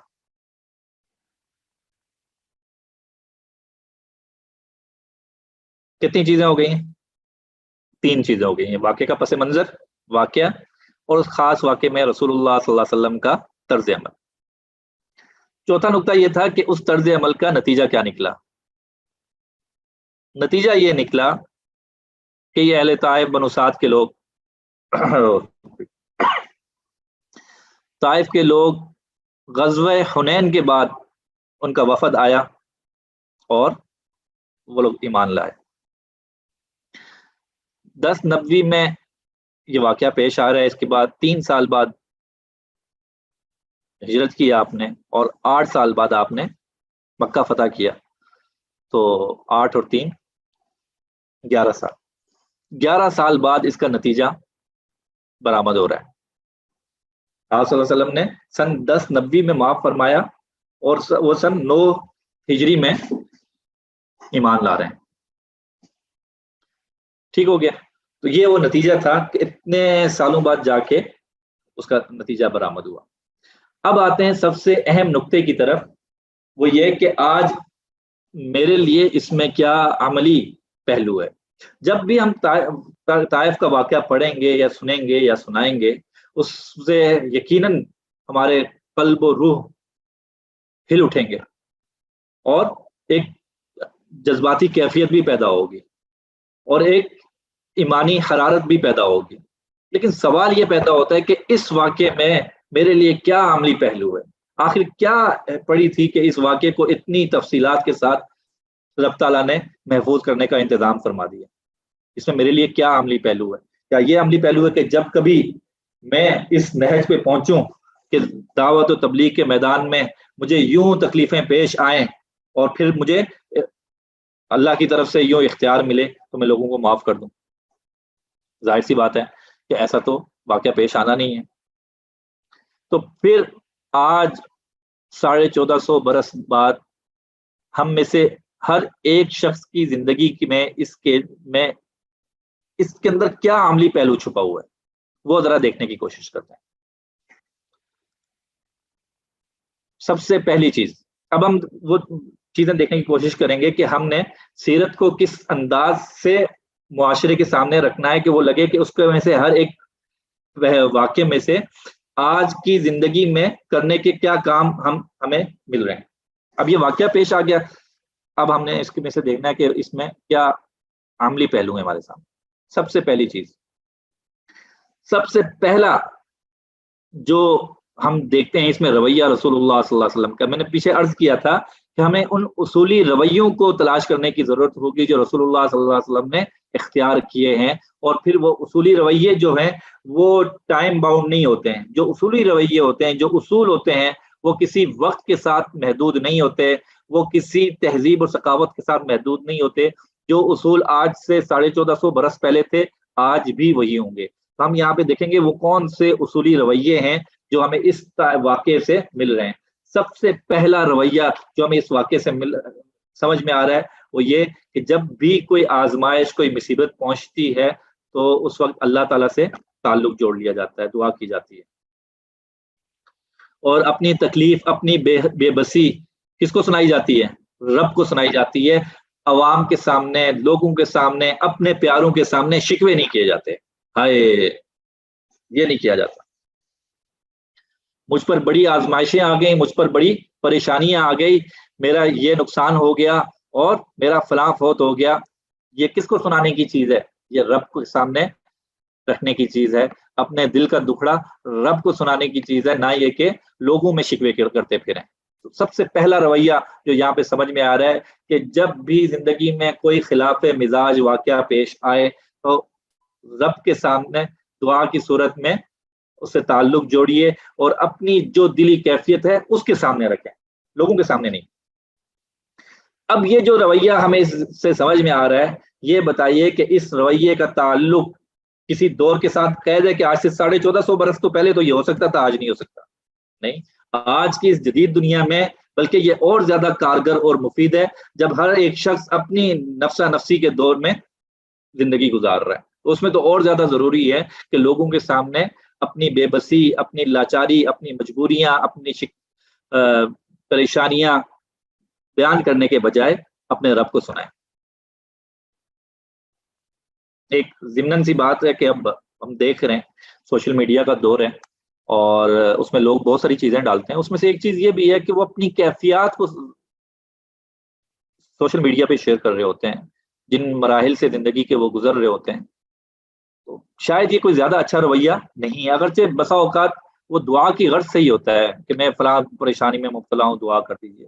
میرے خیال سے کوئی زیادہ اچھا صحت مندانہ رویہ نہیں ہے کہ ہم اس طرح سے اپنی زندگی کے ان پہلوؤں کو، ان گوشوں کو جو تو رب کے سامنے رکھنے کے ہیں وہ دنیا کے سامنے رکھتے پھریں، اس سے اجتناب کی ضرورت ہے۔ بہرحال اپنا اپنا مزاج کی بات ہے، لوگ کر بھی سکتے ہیں۔ تو پہلی چیز یہ رویہ سمجھ میں آیا کہ مصیبت کے وقت دعا کرنی ہے اور اپنی بے بسی اپنے رب کو سنانی ہے، نہ کہ لوگوں کو۔ یہی ہوا نا، ہم دیکھیں کہ جیسے ہی رسول اللہ صلی اللہ علیہ وسلم اس باغ میں پہنچے ہیں، ہاتھ اٹھا دیے اور پھر ایک اپنی کیفیت کا اظہار اپنے رب کے سامنے کیا ہے، بڑے ہی محبت، بڑے پیار بھرے انداز سے۔ کیا الفاظ ہیں وہ؟ اللہ الہی میں تجھ سے اپنی کمزوری اور بے بسی اور لوگوں کے نزدیک اپنی بے قدری کا شکوہ پیش کرتا ہوں۔ اے ارحم الراحمین، تو کمزوروں کا رب ہے اور تو میرا بھی رب ہے۔ تو مجھے کس کے حوالے کر رہا ہے؟ کیا کسی بیگانے کے جو میرے ساتھ سختی سے پیش آتا ہے، یا کسی دشمن کے جس کو تو نے میرے معاملے کا مالک بنا دیا ہے؟ یہ اپنی کیفیت بیان کرنے کے بعد اصل مدعا پہ آتے ہیں کہ اگر تو مجھ سے ناراض نہیں تو مجھے کسی کی پرواہ نہیں ہے۔ کتنا کلیئر ہے کہ اس سب کے باوجود اگر تو راضی ہے تو یہ سب برداشت ہے، پھر تو کوئی مسئلہ ہی نہیں ہے، پھر یہ تکلیف کوئی تکلیف نہیں ہے۔ تو یہ اصولی رویہ مل رہا ہے ہمیں، ایک اصولی عمل مل رہا ہے کہ جب بھی آپ مشکلات سے گزر رہے ہوں تو یہ رویہ اختیار کرنے کی ضرورت ہے کہ اپنے رب کے سامنے یوں اپنی کیفیت کو بیان کریں اور اپنی بات اس کے سامنے رکھیں۔ اچھا، ایک تو یہ چیز ہو گئی، آپ نے دعا فرمائی۔ دوسری چیز، عملی پہلو ہمیں اس سے کیا ملتا ہے؟ وہ یہ کہ اگر اختیار ملے تو اسے لوگوں کی بھلائی اور سہولت میں استعمال کیجیے۔ آپ کو اختیار دیا گیا، آپ کو اختیار دیا گیا کہ اگر چاہیں تو ان دو پہاڑوں کو ملا دیا جائے اور چاہیں تو معاف فرما دیں۔ آپ نے ان کو معاف فرما دیا، اور تو کیا پتہ چلا اس سے؟ اصولی بات کیا سامنے آئی کہ جب بھی اختیار ملے تو اس سے لوگوں کی بھلائی اور سہولت میں استعمال کیجیے۔ اس میں ظاہر ہے کہ وہاں پہ لوگوں کی بھلائی اور سہولت اسی میں تھی کہ لوگ ان کو معاف کر دیا جائے۔ اور آپ صلی اللہ علیہ وسلم کی ایک قولی روایت بھی ہے، آپ نے فرمایا کہ یسروا ولا تعسروا، کہ آسانیاں پیدا کرو، تنگیاں نہ پیدا کرو، مشکلات نہ پیدا کرو۔ اب یہ رویہ کہ جب بھی اختیار ملے تو لوگوں کی بھلائی اور سہولت کے لیے استعمال کیجیے اور لوگوں کے لیے آسانیاں پیدا کریں اور ان کے لیے سخت دشواریاں نہ پیدا کریں، اگر یہ رویہ ہم اپنے گھروں میں لے آئیں، ہم میں سے ہر ایک کسی نہ کسی درجے میں صاحب اختیار ہوتا ہے، زندگی کے کسی پہلو مرحلے میں وہ صاحب اختیار ہوتا ہے، کہیں والد کی حیثیت سے، کہیں والدہ کی حیثیت سے، کہیں شوہر کی حیثیت سے، کہیں بیوی کی حیثیت سے، کہیں بھائی کی حیثیت سے، کہیں بہن کی حیثیت سے، کہیں استاد کی حیثیت سے، کہیں باس کی حیثیت سے۔ تو ہمیں اختیار ہوتا ہے دوسرے لوگوں پر، تو اس اختیار کو کس میں استعمال کرنا ہے؟ لوگوں کی بھلائی اور سہولت کے لیے۔ یسروا ولا تعسروا۔ اب اگر یہ رویہ لے کر ہم اپنے گھر چلے جائیں، اپنے ادارے چلے جائیں، تو یقین جانیے کہ ہمارے گھر کا ماحول، ہمارے اداروں کا ماحول، ہمارے معاشرے کا ماحول یکسر مختلف ہوگا۔ آسانیاں پیدا کرنے کا طرز عمل اگر ہمارے گھرانے میں ہو کہ بہو ساس اس فکر میں ہو کہ میں نے بہو کے لیے کیسے اس گھر میں آسانیاں پیدا کرنی ہیں، بہو اس فکر میں ہو کہ میں نے اس گھر کے ہر فرد کے لیے کیسے آسانیاں پیدا کرنی ہیں، شوہر بیوی کے لیے، بیوی شوہر کے لیے، والدین بچوں کے لیے، بچے والدین کے لیے، اگر یہ طرز عمل اختیار کریں کہ ہم نے دوسروں کے لیے کیسے آسانیاں پیدا کرنی ہیں، تو یقین جانیے ایک ایسا ناقابل یقین خوشگوار ماحول پیدا ہو جائے گا کہ جو آج سے 1450 برس پہلے پیدا ہوا تھا۔ تو اب یہ جو دوسرا رویہ ہمیں دیکھنے کو ملتا ہے، اصولی رویہ دیکھنے کو ملتا ہے، اس کا تعلق بھی کسی وقت کے ساتھ نہیں ہے۔ یہ جتنا آج سے 1450 برس پہلے کارگر تھا، آج 1450 برس بعد بھی اتنا ہی کارگر ہے۔ اور رسول اللہ صلی اللہ علیہ وسلم کی زندگی میں چھپے وہ اصول، وہ زندہ اور جاویدہ ہیں، وہ آج بھی اتنے ہی مفید ہیں جتنے کہ آج سے 1450 برس پہلے تھے۔ اچھا، اور کیا ہے اس میں پوشیدہ جی؟ تیسری چیز، ایسے لمحات میں بھی صبر ضروری ہے جب ہم شدید اذیت میں مبتلا ہوں۔ میں نے آپ سے عرض کیا کہ وہ اس وقت رسول اللہ صلی اللہ علیہ وسلم شدید اذیت میں مبتلا تھے، وہ دعا بھی بتا رہی ہے، بعد کے واقعات بھی بتا رہے ہیں کہ آپ کس قدر اذیت میں مبتلا تھے، لیکن صبر سے کام لیا. اور ایک مقام پر آپ نے ارشاد بھی فرمایا کہ انما الصبر عند الصدمۃ الاولی. صبر تو کرنا ہی کیا ہوتا ہے، جب پہلا ابتدائی لمحہ ہوتا ہے نا، جب کہ تکلیف اپنے عروج پر ہوتی ہے، تو اس وقت صبر سے کام کرنا چاہیے. جیسا کہ رسول اللہ صلی اللہ علیہ وسلم نے صبر کا مظاہرہ فرمایا اور اللہ کے حضور دعا کے لیے ہاتھ اٹھائے اور اپنا دکڑا اللہ کو سنایا اور ان کو معاف کر دیا. تو تیسری چیز یہ کہ ایسے لمحات میں بے صبری میں بھی صبر ضروری ہے جب ہم شدید اذیت میں مبتلا ہوں. ہمارا کیا مسئلہ ہوتا ہے، ہمارا مسئلہ یہ ہوتا ہے کہ آج بھی کہ جب ہم تکلیف میں ہوتے ہیں تو پھر صبر اور یہ ساری چیزیں بھول جاتے ہیں اور کیا کچھ کہہ جاتے ہیں، کیا رویہ اختیار کرتے ہیں. تو یہ ایک اور اصولی رویہ ہمارے سامنے آ گیا صبر کے حوالے سے. اب یہ وہ اصول ہے جس کا تعلق وقت سے نہیں ہے. آج سے 1450 برس پہلے جتنا یہ کارگر اور مفید تھا، آج کے اس معاشرے میں اور زیادہ مفید ہے. چوتھا پوائنٹ بڑا دلچسپ ہے، وہ ہے کہ امید کا دامن ہاتھ سے نہ چھوڑیے. امید کا دامن ہاتھ سے نہ چھوڑیں. بحیثیت فن تعلیم و تربیت سے وابستگی کے جب جب ہم اس واقعے کو پڑھتے ہیں کہ اس کے بعد آپ نے معاف کر دیا، تو سوال اٹھتا ہے آخر کیسے معاف کر دیا، یہ کیسے ہو گیا. میں نے آپ سے عرض کیا نا، یہ جو ہم کہتے ہیں کہ یہ معاف کر دیا ہے، یہ اس قدر بھاری جملہ ہے کہ اس پوری کائنات اس کا بوجھ برداشت نہیں کر سکتی. ہم کہہ تو دیتے ہیں کہ معاف کر دیا، لیکن اس کی انٹینسٹی جو تھی، اس کی جو شدت ہے، اس کو سمجھنے کے لیے آپ سے میں نے عرض کیا کہ وہ پہلے 10 سال کا سفر، اور پھر وہ رسول اللہ صلی اللہ علیہ وسلم کی امید، اور پھر وہ ان کا رویہ، ان سب چیزوں کو سامنے رکھیں اور پھر وہ کہیں کہ معاف کر دیا. پھر پتہ چلتا ہے کہ وہ کس قدر شدید تھا. لیکن سوال پیدا ہوتا ہے آخر کیسے معاف کر دیا، کیسے ہو گیا، آخر انسان تھے، وہ کیسے گیا، کیسے معاف کر دیا. اس لیے کہ جو جذباتی کیفیت ہے وہ دعا سے پتہ چل رہی ہے. تو جو آپ نے معاف فرمایا، ایک جملہ ارشاد فرمایا جس سے پتہ چلتا ہے کہ کس چیز کو بنیاد بنا کر آپ نے ان کو معاف فرما دیا. اور وہ تھا امید کا دامن نہیں ہاتھ سے چھوڑا. اس تمام تر ایکسٹریم کنڈیشن میں بھی آپ نے فرمایا اگر یہ نہیں تو ان کی آنے والی نسلیں میں سے کوئی ایمان لے آئے گا. یہ وہ نقطہ ہے جس کی بنیاد پر آپ ان کو معاف فرمایا آپ نے. یعنی کہ تمام تر حالات و واقعات مخالف سمت میں جا رہے ہیں، اس میں سے ایک ایسا نقطہ تلاش کر لینا اور اس کی بنیاد پر فیصلہ کر دینا. یہ نا پازیٹیو تھنکنگ آج کل بڑی بات ہو رہی ہوتی ہے. اس کے حوالے سے لوگ بڑا سکھا رہے ہوتے ہیں پازیٹیو تھنکنگ. آپ سیرت پڑھیے، آپ کو زندگی کا رسول اللہ صلی اللہ علیہ وسلم کی حیات مبارکہ کا ہر پہلو پازیٹیو تھنکنگ لگے گا.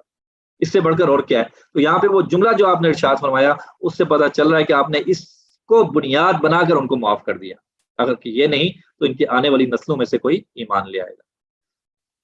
تو امید کا دامن ہاتھ سے نہ چھوڑیے. یہاں یہ سبق مل گیا ہمیں کہ امید کا دامن ہاتھ سے نہیں چھوڑنا ہے.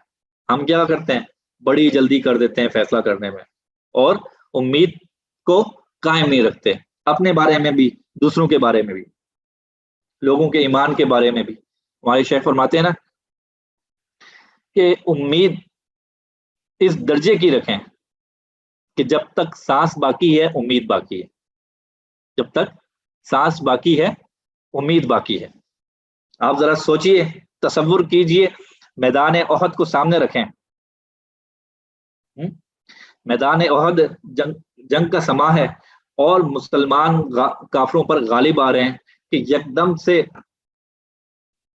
پاسا پلٹ جاتا ہے جنگ کا، اور کفار مسلمانوں پر غالب آنے لگتے ہیں، اور 70 مقدس ترین لوگ شہید ہو جاتے ہیں کہ ان میں سے ایک ایک فرد کا جو خون کا ایک قطرہ ہے وہ کائنات ادا نہیں کر سکتی. آپ صلی اللہ علیہ وسلم کے محبوب ترین لوگ، آپ کی آنکھوں کے تارے، آپ کے دل میں بسنے والے لوگ، جن سے آپ کو شدید محبت تھی اور آپ کو ان سے محبت تھی، وہ قربان ہو جاتے ہیں، شہید کر دیے جاتے ہیں. اب آپ ذرا سوچئے کہ آپ کے محبوب ترین 70 لوگ شہید کر دیے جاتے ہیں، اور جو دستہ پلٹ کر حملہ کرتا ہے اس کی جو کمان کر رہے ہوتے ہیں وہ خالد بن ولید ہوتے ہیں، جو اس وقت تک ایمان نہیں لا رہے ہو.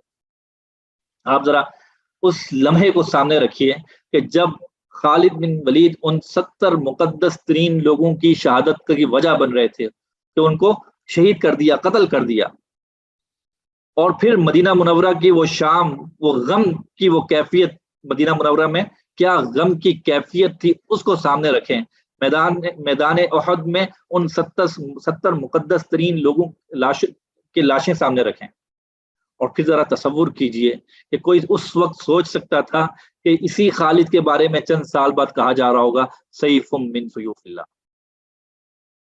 کوئی سوچ سکتا تھا اس وقت؟ اس مدینہ منورہ کی اس غمناک شام کو سامنے رکھیں، اس میدان کو سامنے رکھیے کہ جہاں رسول اللہ صلی اللہ علیہ وسلم کے چہیتے اصحاب شہید کر دیے گئے۔ کوئی سوچ سکتا تھا کہ جس شخص کی وجہ سے شہید ہوئے ہیں اسی کے بارے میں رسول اللہ صلی اللہ علیہ وسلم ایک دن ارشاد فرمائیں گے کہ سیف من سیوف اللہ؟ تو اگر میدان احد سے اٹھ کر خالد سیف من سیوف اللہ بن سکتے ہیں تو بہت سے لوگ بہت سی جگہوں پہ پہنچ سکتے ہیں۔ تو اس درجے کی امید رکھنی ہے کہ جو ہمیں جب تک سانس باقی امید باقی ہے، تو یہ امید کا دامن ہاتھ سے نہ چھوڑیے۔ یہ اس میں سے اس واقعے سے سبق مل رہا ہے۔ پانچواں سبق اس سے یہ مل رہا ہے کہ ہمارا عمل دوسروں کے عمل کی بنیاد یا عارضی جذبات پر نہیں بلکہ اپنی اقدار کی بنیاد پر ہونا چاہیے۔ تھوڑا سا ٹیکنیکل ہے کہ جو ہمارا عمل ہے اس کی بنیاد دوسروں کا طرز عمل نہیں ہونا چاہیے کہ جیسے دوسروں نے کیا ویسا ہم کریں گے، یا ہمارے عمل کی بنیاد ہمارے عارضی جذبات، اس وقت کے جو جذبات ہیں، اس وقت کے جو جذبات ہیں اس پر نہیں ہونا چاہیے بلکہ ہماری جو اقدار ہیں اس پر مبنی ہونا چاہیے۔ اب آپ دیکھ لیجئے کہ اگر دوسروں کے عمل کی بنیاد پر فیصلہ کیا جاتا تو ان کا عمل اس قابل تھا کہ رسول اللہ صلی اللہ علیہ وسلم اس بات کا انتخاب فرماتے کہ انہیں سفر سے مٹا دیا جاتا، لیکن رسول اللہ صلی اللہ علیہ وسلم نے زندگی بھر دوسروں کے عمل کی بنیاد پر اپنا طرز عمل اختیار نہیں کیا، بلکہ ہمیشہ اپنے طرز عمل کی بنیاد اپنی اقدار کو رکھا، اپنی روایات کو رکھا، اور آپ کی اقدار کیا تھی کہ وما ارسلناک الا رحمۃ للعالمین، آپ تو رحمت بنا کر بھیجے گئے تھے، آپ کیسے فیصلہ کر دیتے کہ ان سب کو صفحہ ہستی سے مٹا دیا جائے؟ ان کا عمل اسی لائق تھا، اگر ان کے عمل کی بنیاد پر فیصلہ کیا جاتا تو ان کا عمل اس لائق تھا کہ ان کو صفحہ ہستی سے مٹا دیا جاتا، لیکن آپ نے فیصلہ ان کے عمل کی بنیاد پر نہیں فرمایا بلکہ اپنی اقدار کی روایت بنیاد پر فرمایا۔ آج بھی ہمیں اس میں سے یہی عملی پہلو، یہ اصولی رویہ سیکھنے کو ملتا ہے کہ ہمارے عمل کی بنیاد دوسروں کا طرز عمل نہیں ہونا چاہیے۔ آپ صلی اللہ علیہ وسلم نے فرما بھی دیا کہ احسن الی من اساء الیک، جو تم سے برا کرتا ہے تم اس سے بھی اچھا کرو۔ ہمارا مسئلہ کیا ہے؟ اگر ہم یہ طرز عمل اختیار کرتے ہیں کہ جیسا دوسرا پیش آئیں گے ہم بھی ویسے ہی پیش آئیں گے، مطلب یہ کہ ہم اس سنت سے دور ہٹے ہوئے ہیں۔ یہ سارے جو پانچوں چیزیں ہمیں ابھی تک بیان کی ہیں یہ سب سنت ہیں۔ مصیبت کے وقت دعا کرنا یہ سنت ہے، اگر اختیار ملے تو لوگوں کے لیے بھلائی اور سہولت میں استعمال کرنا یہ سنت ہے، شدید اذیت میں صبر سے کام لینا یہ سنت ہے، امید کا دامن ہاتھ سے نہ چھوڑنا یہ سنت ہے، اور دوسروں کے عمل کی بنیاد پر اپنا عمل نہ کھڑا کرنا یہ سنت ہے۔ یہ اسی طرح سنت ہے جس طرح ہم مسواک کرنا سنت کہتے ہیں، یہ اسی طرح سنت ہے جس طرح ہم پانی پینے کی سنت بتاتے ہیں، یہ اسی طرح سنت ہے جس طرح ہم پائچے مردوں کے لیے اوپر رکھنا سنت بتاتے ہیں، یہ اسی طرح سنت ہے جس طرح ہم داڑھی رکھنا سنت بتاتے ہیں۔ تو میں نے عرض کیا کہ ہم نے سیرت طیبہ کے ان تمام گوشوں کو سامنے لانا ہے جو عملی طور پر کہیں ہم سے پوشیدہ ہو کر رہ گئے۔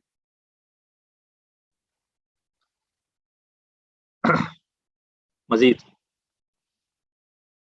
مثبت طرز فکر اختیار کرنا چاہے حالات کتنے ہی کٹھن کیوں نہ ہو، اس پر ہم پہلے بھی بات کر چکے ہیں۔ اور آخری بات یہ کہ دوسروں کے رویے کو اپنے اوپر اثر انداز نہ ہونے دینا، اس پہ بھی ہم پہلے ماقبل میں بات کر کے آ گئے ہیں۔ تو ابھی اس میں اور بھی کئی نکات شامل ہو سکتے ہیں واقعہ طائف میں جو ہمیں عملی پہلو کی طرف ہمیں راغب کریں گے۔ تو اگر ہم اس انداز سے سیرت کو پڑھیں، تو میں دوبارہ سے ہم چلتے ہیں جہاں سے ہم نے بات شروع کی تھی، یہ کہ 5 نکاتی اسلوب مطالعہ، کہ ہمیں واقعے کا پس منظر معلوم ہو، واقعہ اپنی تمام تر تفصیلات کے ساتھ معلوم ہو، اس خاص واقعے میں رسول اللہ صلی اللہ علیہ وسلم کا طرز عمل معلوم ہو، اور اس کے بعد رسول اللہ صلی اللہ علیہ وسلم نے جو طریقہ اختیار فرمایا، طرز عمل اختیار فرمایا، اس کا نتیجہ کیا نکلا، اس پر ہماری نظر ہو، اور پھر ان سب کے بعد جو اہم ترین نقطہ ہے، اس خاص واقعے میں میرے لیے کیا عملی پہلو پوشیدہ ہے، کیا سنت اس میں کار فرما ہے، کیا اصولی رویہ رسول اللہ صلی اللہ علیہ وسلم نے اختیار فرمایا ہے، اس کو سامنے لانے کی ضرورت ہے۔ اگر اس انداز سے ہم سیرت طیبہ کی ایک ایک واقعے کو سامنے رکھتے چلے جائیں، تو یقین جانیے کہ جب ہم اس انداز سے سیرت کو پڑھیں گے تو ہمارے قلب و روح تو منور و معطر تو ہوں گے انشاءاللہ، اس کی جھلک ہماری عملی زندگیوں میں بھی آئے گی۔ لیکن یہ کب ہوگا؟ جیسے میں نے عرض کیا تھا کہ جب تک ہم ترجیحات میں سیرت کے مطالعے کو لازم نہیں کر لیتے اپنے آپ، چاہے زندگی کے جس اسٹیج پر پہنچ چکے ہوں، عمر کے جس حصے میں ہوں، اور عہدے کے اعتبار سے جہاں بھی پہنچ چکے ہوں، ہماری زندگی کا کوئی دن خالی نہیں ہونا چاہیے جس دن ہم سیرت طیبہ کا کوئی گوشہ، کوئی ورق، کوئی صفحہ نہ پڑھیں، اس پر غور و فکر نہ کریں۔ زندگی بھر ہمیں سیرت کی کوئی نہ کوئی ایک کتاب ضرور مطالعہ کرتے رہنا چاہیے، کسی نہ کسی واقعے کے بارے میں ضرور سوچتے رہنا چاہیے۔ اگر ہم اس طرح سے سیرت کے واقعات کو اپنے دل و دماغ میں رچا بسا لیں گے تو پھر آپ دیکھیں گے کہ وہ حالات، واقعات آپ سے باتیں کریں گے، اس میں چھپے موتی نہا ہو کر آپ کے سامنے آئیں گے، وہ خود سے آپ نکات آپ کے سامنے آنا شروع ہو جائیں گے۔ لیکن یہ کب ہوگا؟ کہ جب ایک بڑی زبردست گہری نظر ہوگی ہماری سیرت پر، اور بار بار ہم ان واقعات کو پڑھیں گے، بار بار ان حالات کو پڑھیں گے، تو ہمارے دل و دماغ میں وہ حالات اور واقعات نقش ہو کر رہ جائیں گے۔ تو یہ چند اہم باتیں تھی مطالعہ سیرت کے حوالے سے۔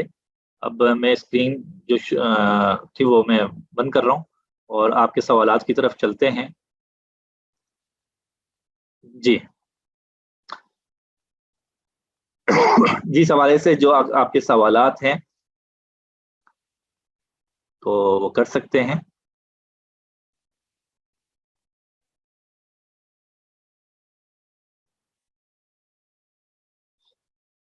اچھا، محمد ریحان القاسمی صاحب ریز ہیں۔ جی ریحان صاحب، آپ کا مائک کھول دیا گیا ہے۔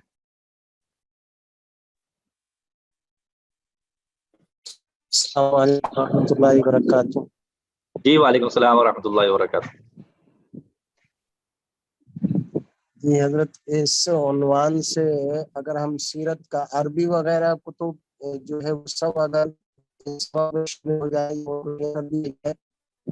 جو ہمارے علم نہیں ہے، آواز کٹ رہی ہے آپ کی قاسمی صاحب، آپ کی آواز کٹ رہی ہے۔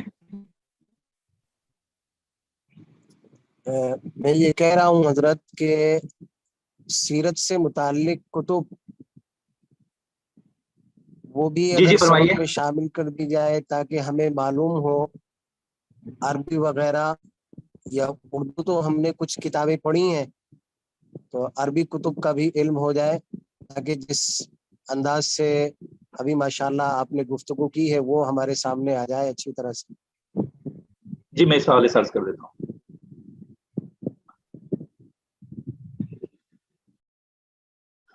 اچھا، کتب کے حوالے سے ہمیشہ سے ایک سوال آتا ہے کہ کون سی کتب کا مطالعہ کیا جائے، عربی کتب کا مطالعہ کیا جائے یا اردو کتب کا مطالعہ کیا جائے۔ یہ ایک اصولی جواب دے دوں، لیکن اس سے پہلے انشاءاللہ ہم گروپ میں شیئر بھی کر دیں گے۔ ہمارا یہاں ایک پروگرام ہر سال ہوتا ہے، ینگ علماء لیڈرشپ پروگرام کے نام سے۔ اس میں ایک سال ہمارے مہمان مقرر ڈاکٹر سید عزیز الرحمان صاحب تشریف لائے، وہ پاکستان کے معروف سیرت نگار بھی ہیں، تو ان کا وہ لیکچر شیئر کر دیتے ہیں آپ کے ساتھ۔ اس میں انہوں نے مختلف کتب کے حوالے سے رہنمائی کی ہے کہ کون سی کتاب کا کیا اسلوب ہے اور کون سی کتابیں پڑھنی چاہیے یا پڑھ سکتے ہیں آپ، پڑھنی تو آپ کا اپنا ذوق ہے۔ اصولی بات یہ ہے کہ سیرت طیبہ کی آغاز آپ کسی بھی اس کتاب سے کر لیں جس کا اسلوب آپ کو پسند ہو. بات یہ ہے کہ تمام جو کتب سیرت ہیں ان میں حالات واقعات تو سب ایک ہی جیسے ہوتے ہیں، اور لیکن یہ کہ ہر ایک سیرت نگار کا اسلوب دوسرے سے مختلف ہوتا ہے، کچھ نہ کچھ اس میں ایک نئی جہت سے کام ہوا ہوتا ہے. تو اس اعتبار سے ہر سیرت نگار کا نے الگ انداز سے کام کیا ہے.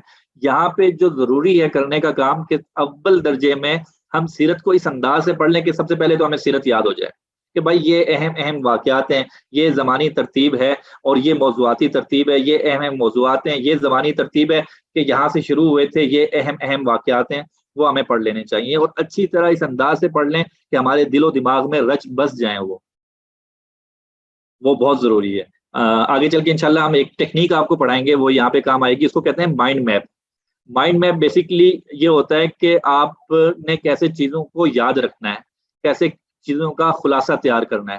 وہ ایک ٹیکنیک ہے، وہ انشاءاللہ آگے ہم پڑھا دیں گے، وہ بھی آپ وہاں پہ کام میں لا سکتے ہیں. تو سیرت کو اس انداز سے پڑھ لیجئے کہ آپ کو وہ بالکل یاد ہو جائے. پہلا مقام یہ کہ وہ کسی بھی کتاب سے ہو سکتا ہے، آپ کی جو پسند کی کتاب ہے آپ وہ پڑھ لیں تاکہ واقعات سیرت آپ کے فنگر ٹپس پہ آ جائیں کہ بھئی ایسے ہوا تھا، ایسے ہوا تھا، ایسے ہوا تھا، ایسے ہوا تھا، ایسے ہوا تھا. اس کے بعد پہلا درجہ یہ ہو گیا. اس کے بعد پھر آپ دوبارہ سے کتب سیرت کا آغاز کریں اور ان کو واقعات کو پڑھنے کی کوشش کریں، اور پھر جو اسلوب آپ کو بتا دیا گیا اس میں ان کو منطبق کرنے کی کوشش کریں. اس میں اپنے ذوق، اپنی ترجیحات کے مطابق آپ کتابیں شامل کر سکتے ہیں. بس ایک گزارش یہ ہے کہ ہر وقت ایک کتاب آپ کے مطالعے میں ضرور ہونی چاہیے. وہ مکمل ہو جائے تو دوسری رکھ لیں، وہ مکمل ہو جائے تو تیسری رکھ لیں.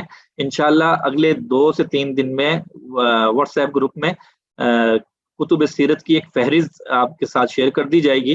کون عربی کتب ہیں، کون سی اور اردو کتب ہیں جن سے ہم استفادہ کر سکتے ہیں، وہ آپ سے شیئر کر دی جائے گی. اس میں آپ اپنے ذوق کے موافق جو کتاب پڑھنا چاہیں پڑھ لیجئے گا.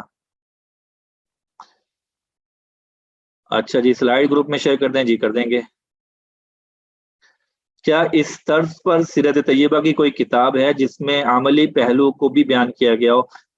نہیں جی، اس طرز سے کوئی کتاب نہیں ہے. عربوں کے ہاں اس پر کام شروع ہوا ہے فقہ السیرہ کے نام سے. وہاں پہ کچھ کام شروع ہوا ہے اور کچھ اصولی مباحث بیان کر دی گئی ہیں، تو اس سے آپ فائدہ اٹھا سکتے ہیں. ایک کتاب ہے فقہ السیرہ، غالباً رمضان البوتی کے نام سے ہیں مصنف، ان کی کتاب ہے. اور اسی طرح سے 1-2 مصنفین اور بھی ہیں. میں انشاءاللہ کوشش کروں گا کہ آئندہ 2-4 دن میں ان کے نام اور کتب گروپ میں شیئر کر دوں، تو ان سے بھی آپ احباب استفادہ کر سکتے ہیں. ان کے اردو تراجم بھی کچھ کتب کے موجود ہیں، جیسے وہ فقہ السیرہ میں کہہ رہا ہوں رمضان البوتی صاحب، تو ان کی کتاب کا اردو ترجمہ اسی نام سے شائع بھی ہوا ہے.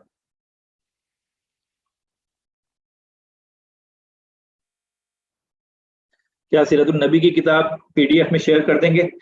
جی، سیرت النبی کی بہت سی کتاب پی ڈی ایف میں مل جاتی ہیں، انشاءاللہ ہم کوشش کرتے ہیں شیئر کر دیتے ہیں. وہاں زاہد صاحب نوٹ فرما لیجئے کہ کچھ سیرت النبی جو کی کتب پی ڈی ایف کی شکل میں ہم گروپ میں شیئر کر دیں گے. جی ٹھیک ہے انشاءاللہ. جی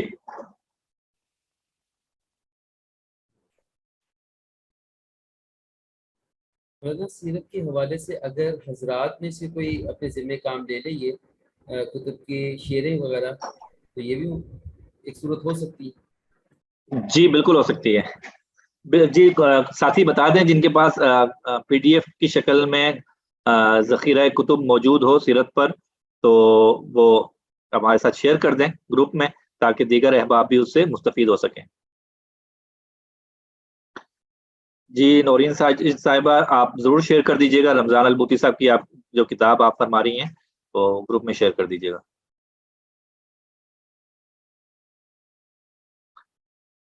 جی اچھا جی. اچھا اب آ جاتے ہیں اگلے اہم ترین مرحلے کی طرف. وہ یہ کہ یہ اسائنمنٹ سب پر لازم ہے کہ کسی ایک واقعے پر آپ کی پسند کا واقعہ ہونا چاہیے جو بھی ہو، ان 5 نکاتی اسلوب مطالعہ کو منطبق کرنا ہے.